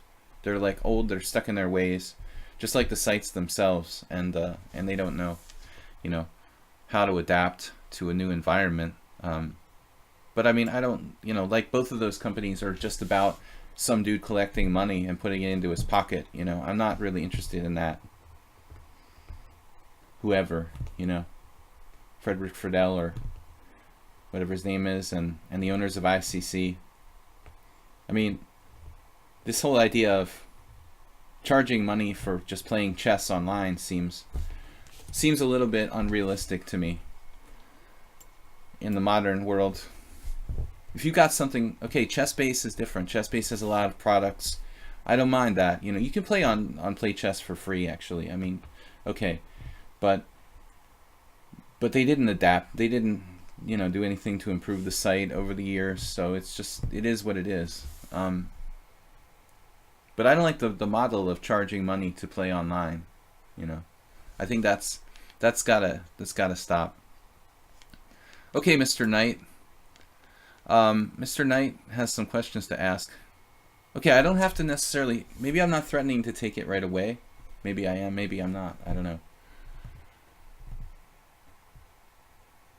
But White's got some issues here. Should I play a6? I was kind of saving my a pawn to run it down there. FIDE's bank accounts are still frozen. What's up, Lucro? Yeah, I mean, did you look at the FIDE website? There's just this sorry like note there. It looks like Illusionov and his cronies have been cut off from the website because they're not like constantly, I don't know, posting stupid things and pictures of Illusionov and the latest whatever. It looks like there's some chaos there. Wow, Spinal Tap sobered up. Too early for that. What is it, like 4 o'clock in the morning? You're not supposed to sober up till the next day.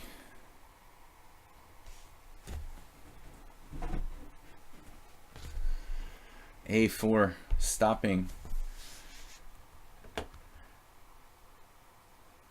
I guess I have bishop e6. I mean, that's a darn good looking move.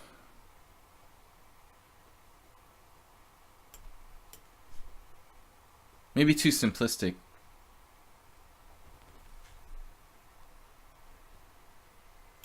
Damn, dude, knight f4.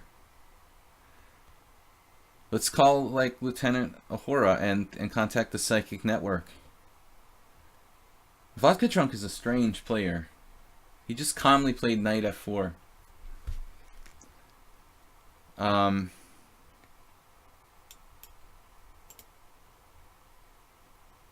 Damn, dude, that is a pretty cool move. He basically destroyed all my plans with that move. Like, that's totally normal. Knight f4 is, like, brilliant. This guy I can't figure out. He dropped bishop takes f7 on move 4 yesterday against me with black in a really weird way, and then he continued to play like it was totally normal. And then played like best move after bishop takes f7 check, king takes f7, knight e5 check, knight takes g4. He just played like queen b6, like the absolute best possible move. I mean, I would be like devastated if I blundered something like bishop takes f7. I probably couldn't play a decent move for the next 10 moves, but he just like, it was totally normal. I mean, that is weird. This is a weird player. F3, just... My king is in the wrong place, apparently. I'm not used to playing the Dutch, truthfully. Very homemade system for white, but look at his time. He's 1806 in bullet.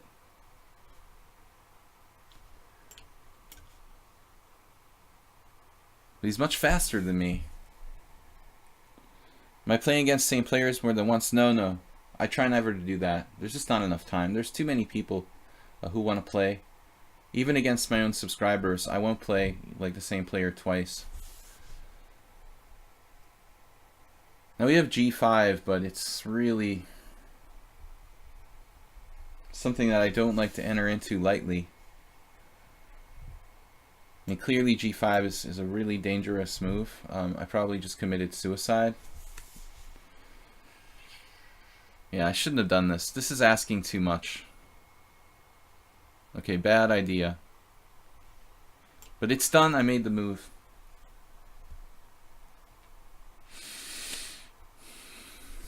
instantly. He doesn't even have to think about it. He just knows the best move. Something very systematic about Vodka Drunk. And I don't think he drinks. I think he's like stone cold sober. He doesn't play like a drunk player. Like a drunk player plays random stuff. He's just absolutely systematic, like across the board. Vodka Drunk. In my mind, that's the opposite of what a drunk player is like. Knight takes b2. Maybe I should play a safe move. Knight takes b2, knight d5. Rook f7 is a move. It is kind of a pity to trade my knight on b3 or d3, whatever that is. But I don't like the way I did this. Okay, knight here, actually. Knight d5, knight takes g7, queen takes g7, knight takes e4. Knight takes b2. Like, what the heck is going on?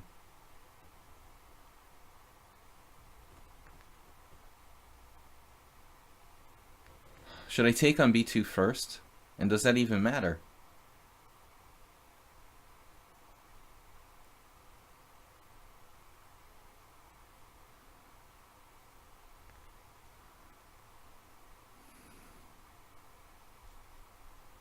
You can't tell me this guy's drunk all the time.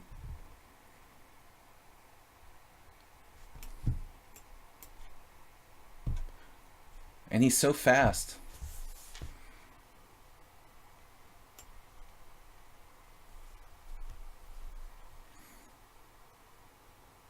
There's something so systematic about his play. Maybe I should consider rook or bishop h8.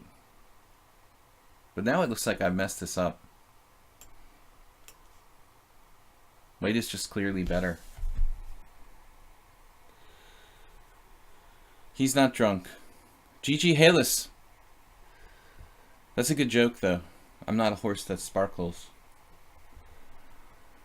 What I'm trying to say about his name, though, as I said in the previous stream, was I feel like it's like it's a name that's designed to give you the opposite. It's an opposite thing. In fact, he's like an extremely sober style player. I'm just losing here. He's got 3 minutes. He finished like second in 2 of my tournaments, by the way.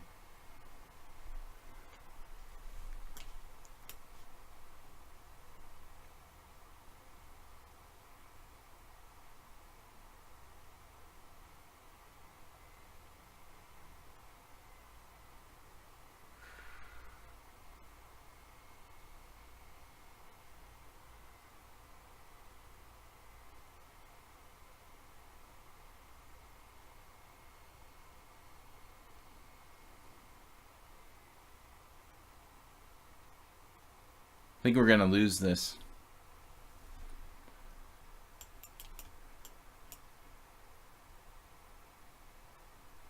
I don't see any way to survive. The draw against me was 7+3 as well. Played really well in that game. Queen e5.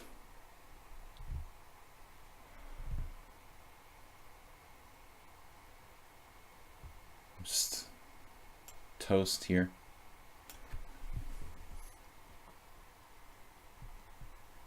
Hopelessly lost, crushed.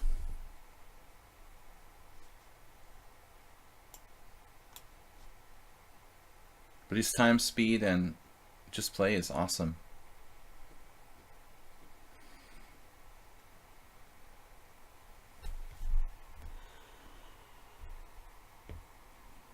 San Diego CUSA, actually, I was mistaken, didn't win the exchange. This is absolutely not drunk, this guy.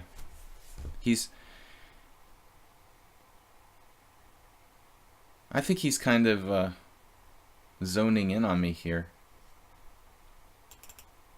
this game. Really amazing play.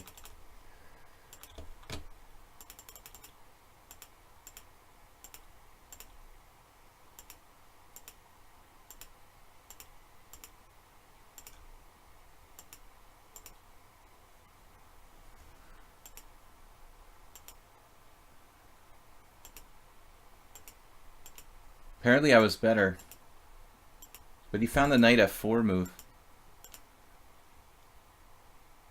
This move broke my heart when he played knight f4.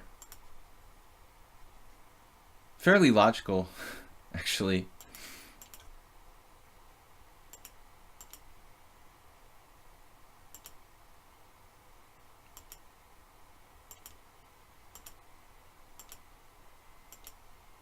G5 was just crazy.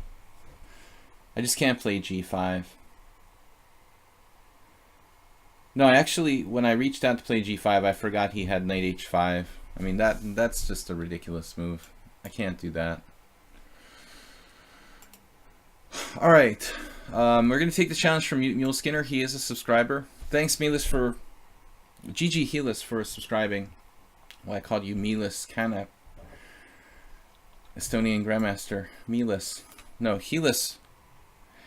He only gets good at chess when he gets drunk. And I played G5. I take full responsibility for losing. G5 was insane. Absolutely horrifying move by me. I'm just not used to playing the Dutch. We've got to think of the other excuses for that game. The second one I lost today. Troll and a Roll is here. Mule Skinner, we haven't played. We had a good game with this guy Derndatch yesterday in the tournament in this line. I'm supposed to play. Every time I lose a game, I lose my concentration. And then I start forgetting to play unusual openings.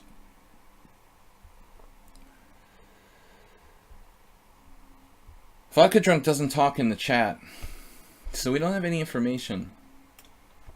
I thought that he, you assume that it's like this Russian or Scandinavian guy who loves vodka, or maybe Polish. Now, where do we drink vodka? Russia, Scandinavia, Poland. But he's probably like the opposite. He doesn't drink anything. He's from like some Mediterranean country. Bishop b7.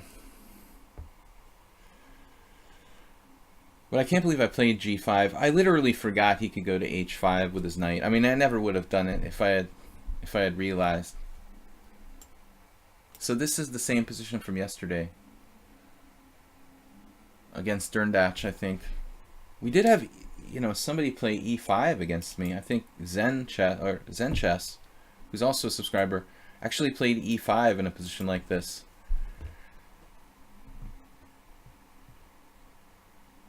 Derndatch did f5 against me yesterday, and I resisted the temptation to take on f5 because of knight h4, which is very strong. I think this is the Zen Chess game.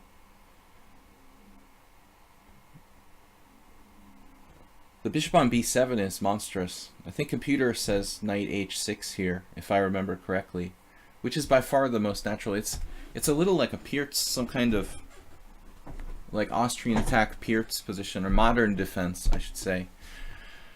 Bishop takes f3, rook takes f3, pawn takes pawn, pawn takes pawn, queen d4 check. Might actually win material. But at what price? What price is the material victory? Bishop takes, rook takes. Well, he could even do rook e3 at the end there. Queen d4 check, rook e3, knight h6 with a weird position.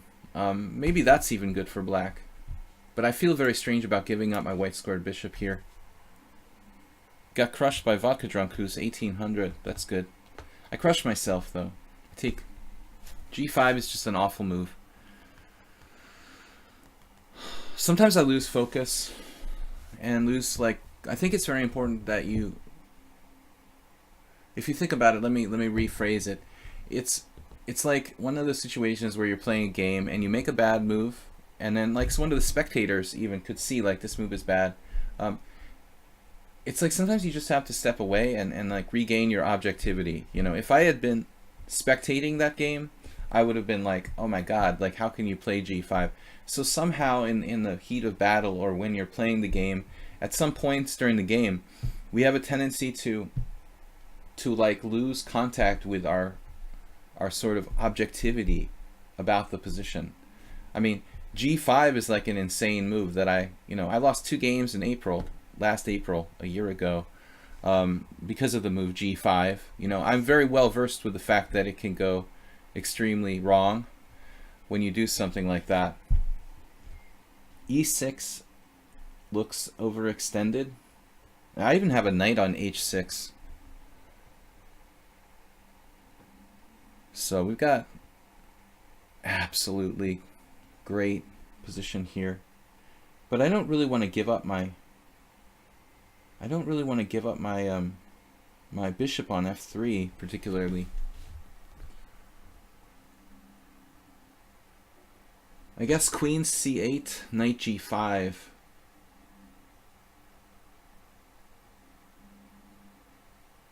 There are many moves black can play, even f5. But f5 would take away my knight's best square. Maybe I should take and play like knight f7. In that instance, he has f5. He also has bishop e4 when my... Sorry, knight e4 when my my position will have some issues. Take, knight f7, knight e4, queen e6. I kind of like that ending. Dude, I mean, when you write a script for how you can get strong bishops in the opening, I mean, this is about as strong as you can get. Now, I was not prepared for this. Should have been, but I wasn't. So, knight g5. I think somewhere subconsciously, knight g5 was like overlooked because it wasn't a developing move. It's a strong move, though. This is much more disruptive than his other options.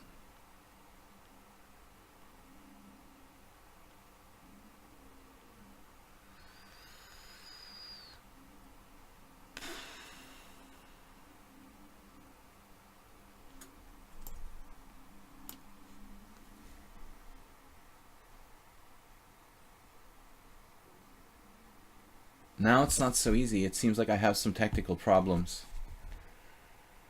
Maybe not, though. Well, if he takes with a knight on e6, I do. But still, possibly black is better. Maybe just bishop f6. But that allows knight e4. No, it doesn't, because of queen e6. Okay, bishop f6 is possible. And we just do bishop f6.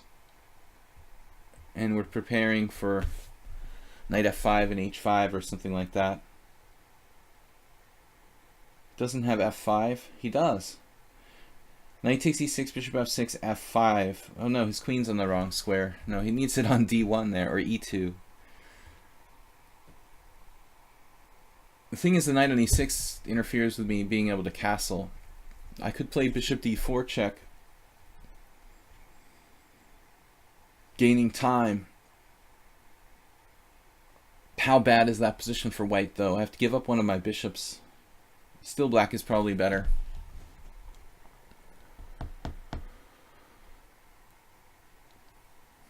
Well, he takes, and then he has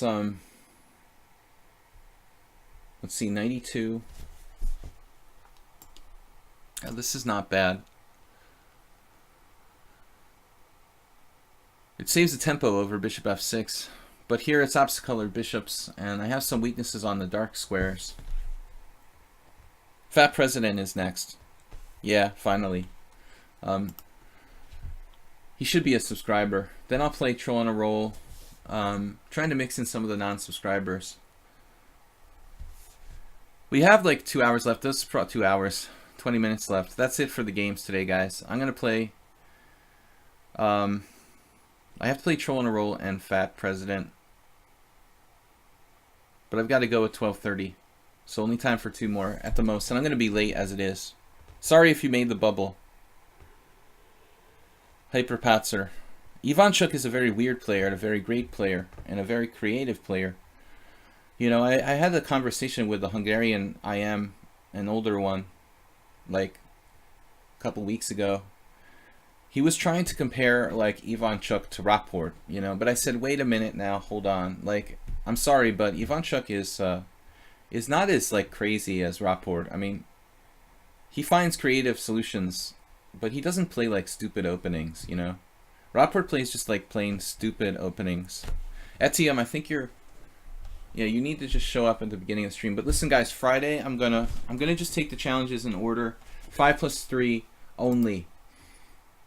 That's what we're gonna do on Fridays. You know, so we're not gonna favor the subscribers. I'm just gonna play like more of like a, let's say, a visitor day. I will accept subscribers, but normally, and everybody will be like accepted in line. We'll do that especially on Fridays. So trying something new to give more new people a chance to play. So today I have just this game, 2 more games left. He doesn't have time for G4. This is very important, because I need to get my knight to a good square. It contains his queen, and I have time for H5, which will mate white. Soon there will be a checkmate. So Fat President trolling a roll. Trolling a roll came late today. Usually we start with trolling a roll. Knight takes d4. Maybe he's not going to get mated. I could take with the knight now. Attacking f2, obviously. My knight is strong, though. This is a tough one. Oh, man. Gonna jettison my pawn structure. It's not so easy to mate him now. But we are better. Castle queenside, we throw everything at him. Still maybe h5. Paralyzed to the c2 pawn. The old bubble boy. I know. I've been there many times. I'm like a bubble specialist. I like min caches and bubbling. Once in a while you get lucky. Min cache and win the tournament. I mean, you know, you just barely make it past the bubble. You expect to min cache, but you end up winning the tournament. You gotta accept those bubbles. You're a solid player. Alright. Now, I'm sorry if you guys waited a long time, didn't get to play. We will try to do something about that on Friday. Unfortunately here now, this is a little bit risky for me. He chose this plan. That's probably not bad. I don't like the way I played this, finally.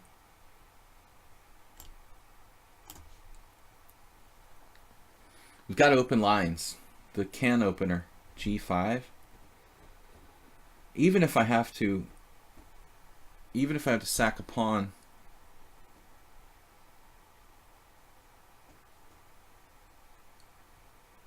trying to get at his king. If a4, b4, c3, knight f5. I mean, I got to consider taking, but I don't think that's prudent.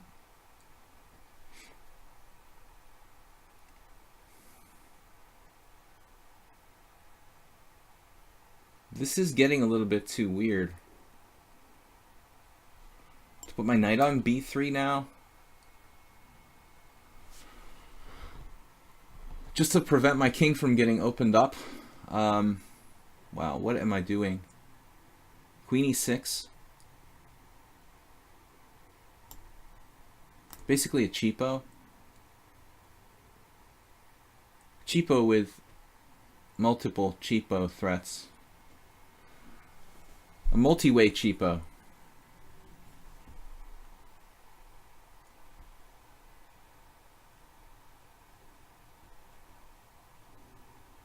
He managed to stop all of my cheapos with one move. That's efficient. That is efficiency.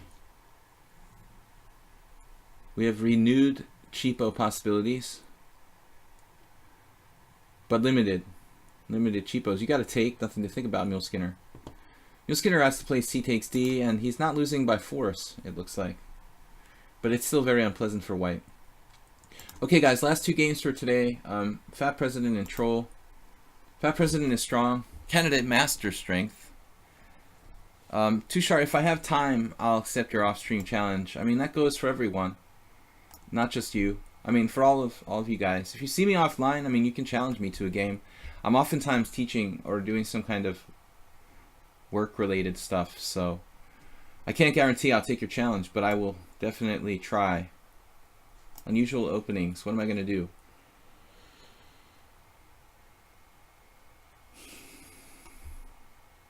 What can you do here as far as unusual openings? I played the Dutch. You're not letting me play.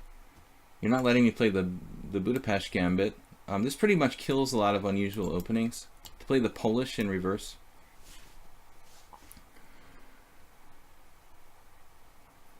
What happened with the previous game? White lost on time, and he lost on time in a strategically losing position, but there was still a little bit of play left.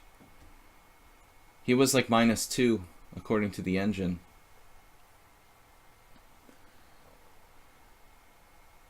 Very early A4. What should I do about that? I guess I just let him take it.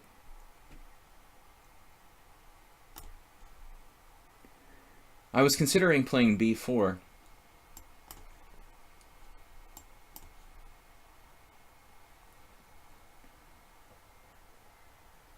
Looks like Fat President is well prepared for this offbeat variation.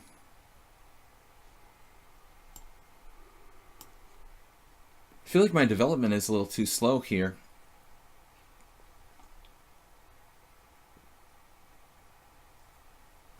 I don't know.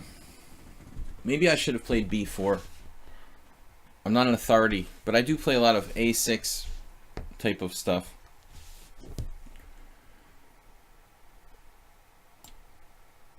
How did my king get picked up? I'm trying to pick up my queen.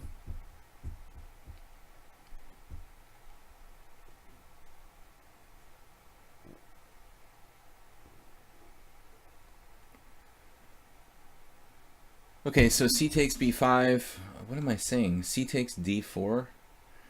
Queen takes D4. Bishop C5. I'm not even sure if that's so good.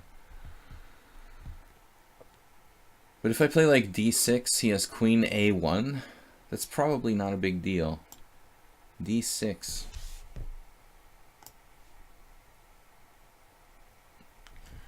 Seems strange, but the position is strange.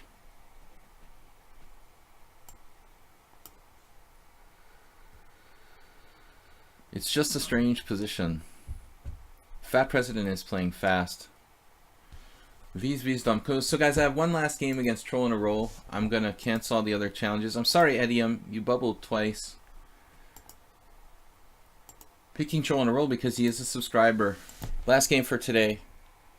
Thank you so much for the generous cheers today. We had 1,500 from Clash Kid and 2,000 from San Diego.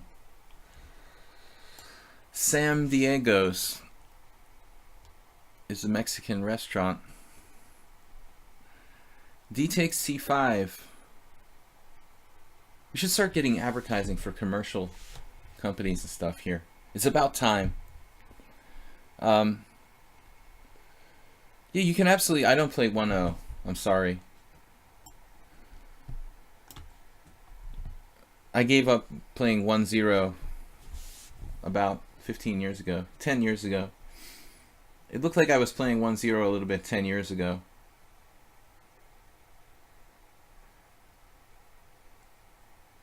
So, but it's silly. I just don't have enough time left on the earth to be spending it playing 1-0. Whoa, what is this? B4? Master. What is b4? All right. That's a crazy move that I don't understand.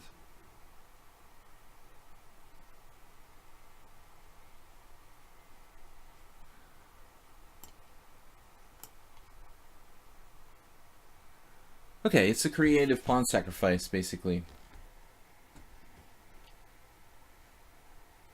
A fat president is just played queen d4. An interesting idea. I saw this at the last moment. I'm not really sure it's good, but it's interesting. I had a double bishop hallucination. I thought I had a second bishop coming back from the dead. It's a classic concept. So he gets one of his pawns back here. I need to get my pieces developed. I may want to have my king on a relatively active square, so bishop c5.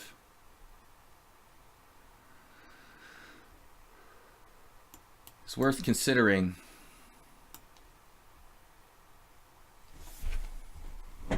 I wanted my knight on c6. Thought I had a second bishop. After I trade on g2, my second bishop comes to d5. It's a really good book on chess psychology from the Soviet Grandmaster Nikolai Krogius, which is, I'm sure, out of print, but you could probably find it somewhere. Krogius talks about this, like, dead pieces coming back to life. This is a very typical captured pieces coming back to life. It's a very typical hallucination that a lot of people have, you know, in analysis variations. What is the least amount of time we can challenge you?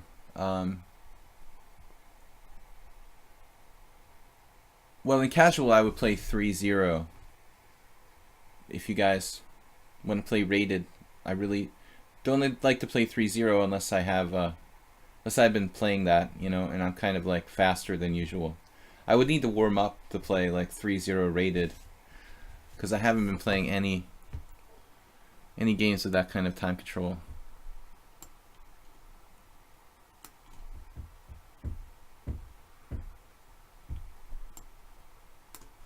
Better king.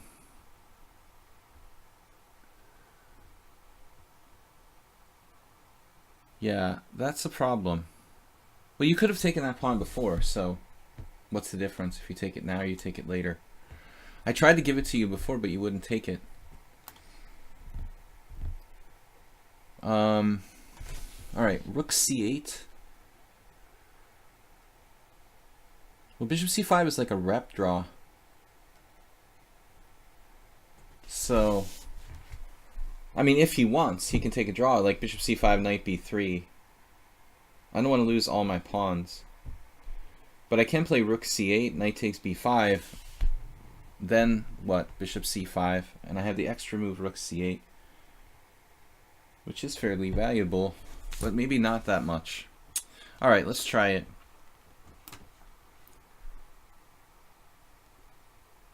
We're tricking him. I'm tricking him.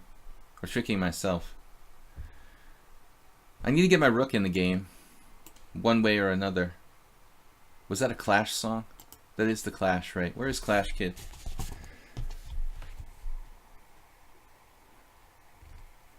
You cheered 1001 San Diego today. I totally missed your 1001 because Clash Kid cheered 1500. I need to get Twitch alerts.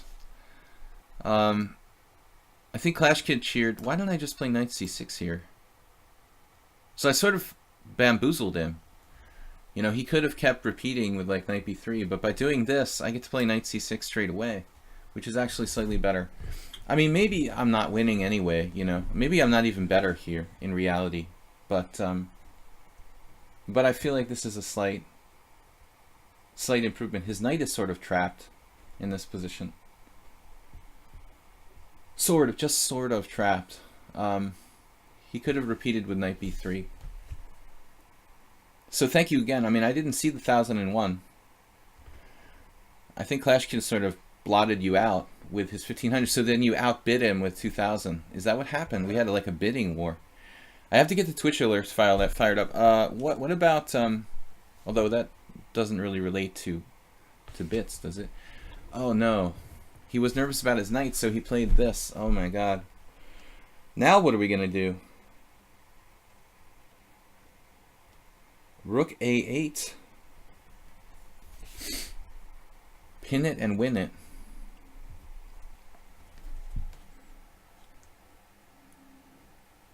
Well, this is risky. Rook a8. Trying for the win. But I had other moves. There's knight e5. Knight e5 here, threatening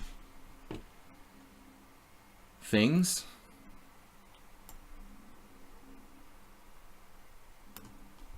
Well, we don't have a lot of time to think about niceties of perfect moves, I guess.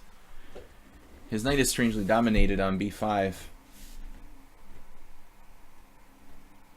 Contrary to popular belief, yeah, bishops are better pieces.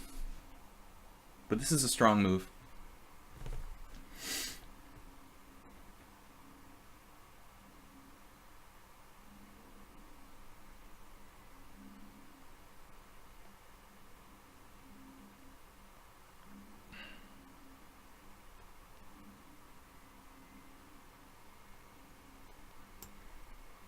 I can't take on c4 and let him fork me. So that was a nice resource.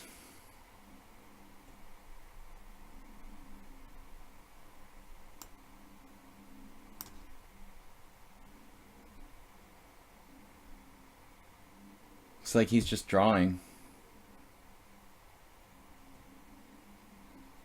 Nothing I can do about it. Did I miss b3 there? Oh man, no.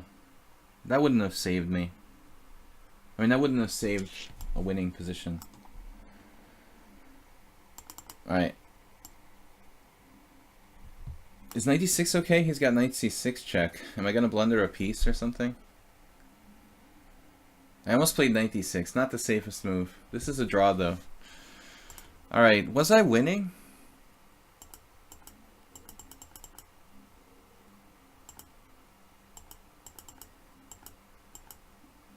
I'm better. I should have played knight a5. Knight c1 is a great move. Okay, if this was like a slow game. Apparently I could take on c4. What? Okay, I didn't find this. I mean, this is just the kind of move I would find maybe in a slow game. But it makes sense. His knight is trapped. This kind of position. Oh, even this though. I mean, even this kind of position, not easy to win. He's got the white square blockade, but... Alright, anyway, good fight. Troll in a roll. Troll in a roll, last game for today. Gotta go. You paid your money. You paid your money. And you takes your choice. That's what Arthur Bisgeier said. To my friend at his first tournament. Grandmaster Arthur. Pays your money and you takes your choice. It's like a carny saying, like, you know, I guess you picks the prize you want. It's sort of a weird thing to say to a little kid or a kid at a, you know, teenage kid at a chess tournament, but you pays your money, you takes your choice, kid. He's like, what should I play in this position, Grandmaster Bisgeier? What does that mean exactly? Knight b6. Weird position, as usual, chess 960. We've got bad knights. You know, I like the knight on c2 better, but in this particular line, I'm not so sure.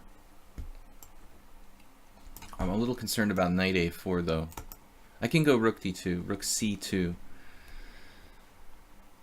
How am I ever going to get his knight off of a4, though? Seriously. That looks like it could be a real problem.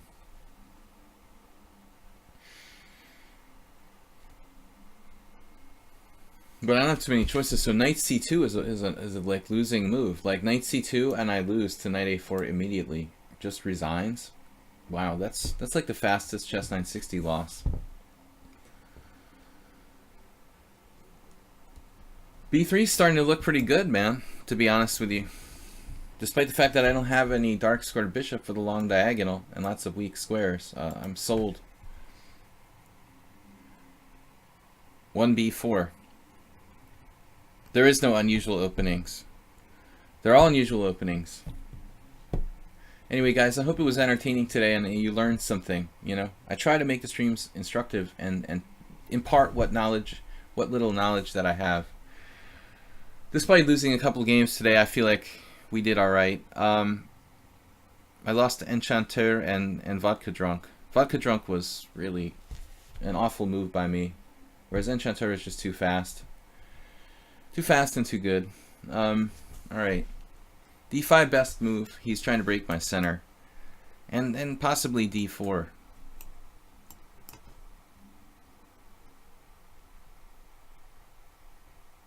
So Troll, you need to come earlier. What happened to showing up and being first? Did you get a job or something? Alright. This is a weird starting position. What are we going to do about that strong, like, white side of the Sicilian knight on D5? Thing is single-handedly making life difficult. I don't like my position, really. D4, though? I can play D4. Is it a good move? That looks double-edged at best.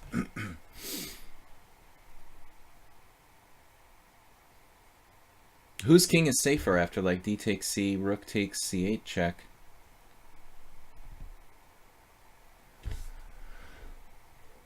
This is a little crazy for me to play this move.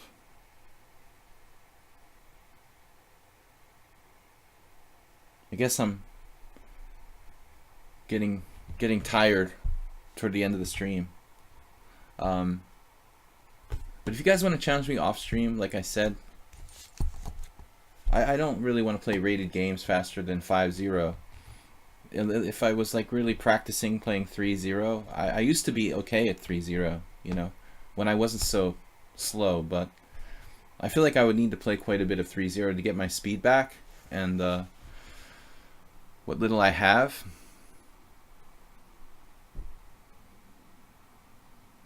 Sensible move here. Your PC is dead. We can get his knight off of that like nasty square. Why did I say that? E4 is killing Mr. Knight. We should make up pawn names like Simon Williams. Eleanor. He's like sexist. All of his pawn names are guys, right? We should call him out on that. Just make like woman names for our pawns.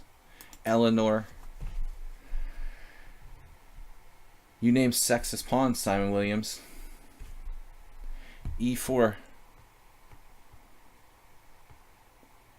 Eleanor is after you, Doug. Doug the Knight on D5.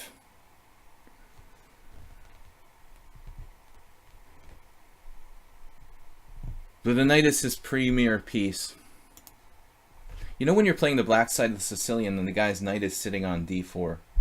You know, I mean, that's, you know, this opening doesn't, we don't have C4. We don't have that ability because that pawn was traded off, like in the Sicilian. The only way to get rid of it is his response, they become female when he queens them. Oh, okay. I didn't know that. Now we learned something.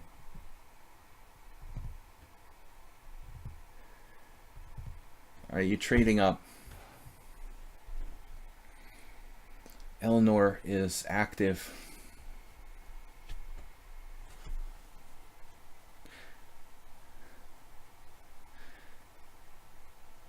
Harriet Hunt.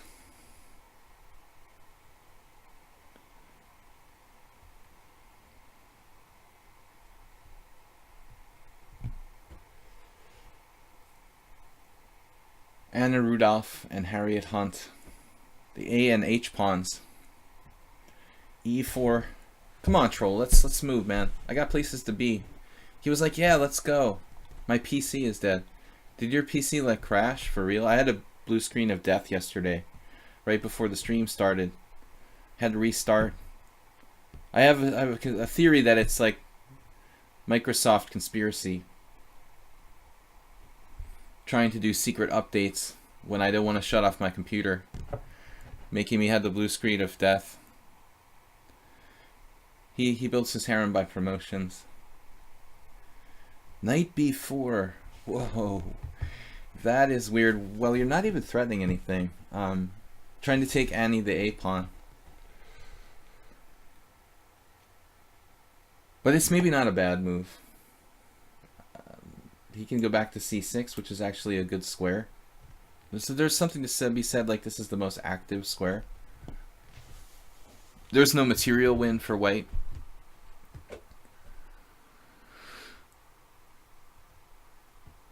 So, bishop takes, rook takes c8, and what's the big deal? Black seems okay there. Queen c4 check, you're protected. Maybe I could try to win a pawn. Take, check, and then knight c2. Black can even play a5, though. So that just seems wrong. But I can't just sit here and do nothing. I mean, a3 would actually weaken Annie the a pawn, but we're going to win the pawn on c5. So a3 and then take on c5 looks... Computer would like that, winning a pawn. a3 knight a6 though, actually not that bad for black.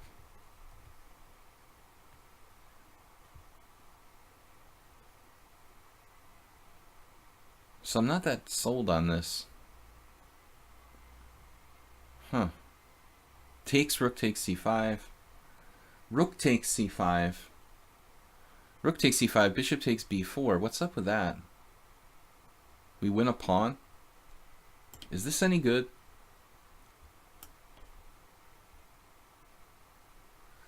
Winning a pawn winning a pawn at the cost of giving up our dark squared bishop. It feels highly materialistic, which I usually preach against materialism. Jonathan Rowson, highly recommended book for book review, The 7 Deadly Chess Sins. Right, greed is greed. Greed has got to be one of the 7 deadly sins, right? I mean, I'm not that well versed with it, but some people say greed is good, but I'm not really believing that.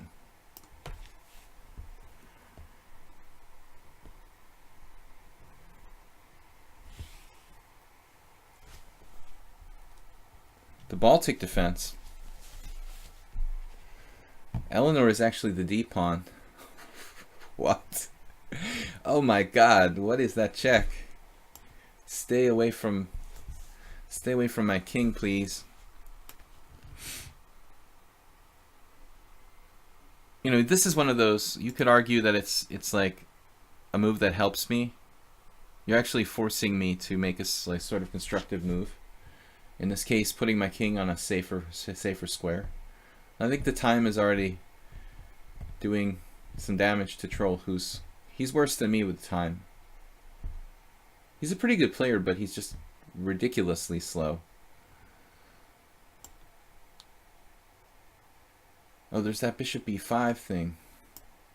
Alright. We got to keep him contained. No bishop b5.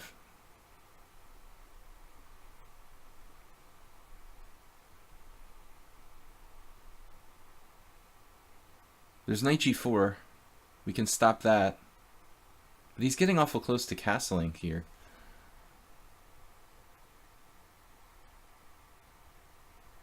Oh, he's attacking my central pawn.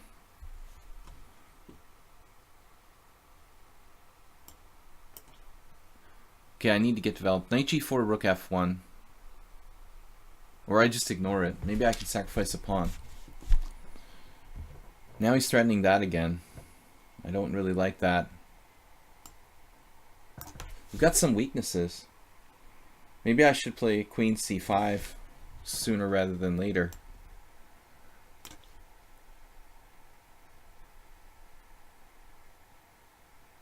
But this damages my pawn structure. He has some compensation. I wouldn't, you know, not damages it in a traditional sense, but gives up some squares.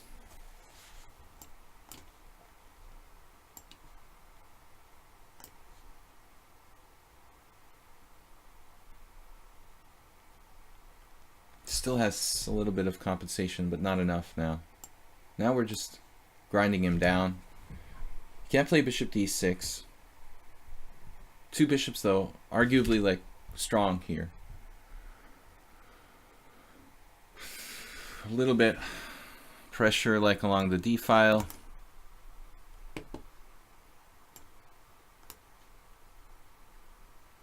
You could argue that he has some compensation. Rook d8. He's not threatening anything, though. Just yet.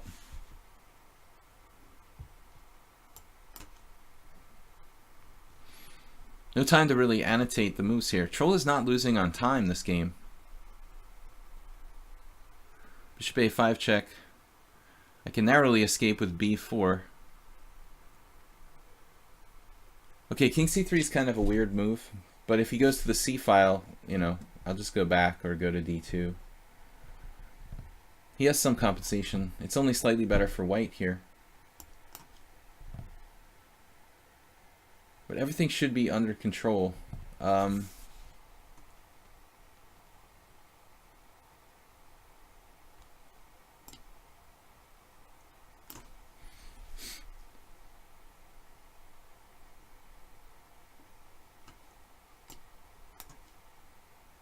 But now the c file looks a little bit nasty. Got to block that up. Troll playing really well.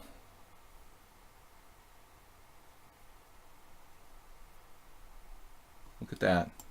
All over me, but now we're kind of shutting down his counterplay. The A file should be important. First, let's get a little more space.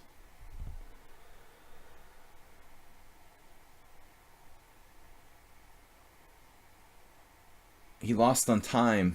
All right, guys, I got to go. I'm 10 minutes late. Very late for an important date. Like the bunny in Alice in Wonderland. What is this? All right, Troll. Tough game, man. Final position, I'm just up a pawn, but it felt like you had a lot of kind of practical chances here to survive down a pawn in this ending. Anyway, guys, thank you for the game. And thank you for the games. Thank you for the bit donations we had today. And for the interesting games. Congratulations to Vodka Drunk. And yeah, try to get here early as possible. Friday, we're going to play 5+3 against everybody, just according to when you arrive. So rather than taking VIPs, we're going to make Friday Fast Friday. Everybody will get a chance to play according to when they arrive. Okay? We'll see you guys later. Thanks for subscribing. Thanks for the donations. And thanks for the input and interesting conversation. I will see you guys later. Bye-bye.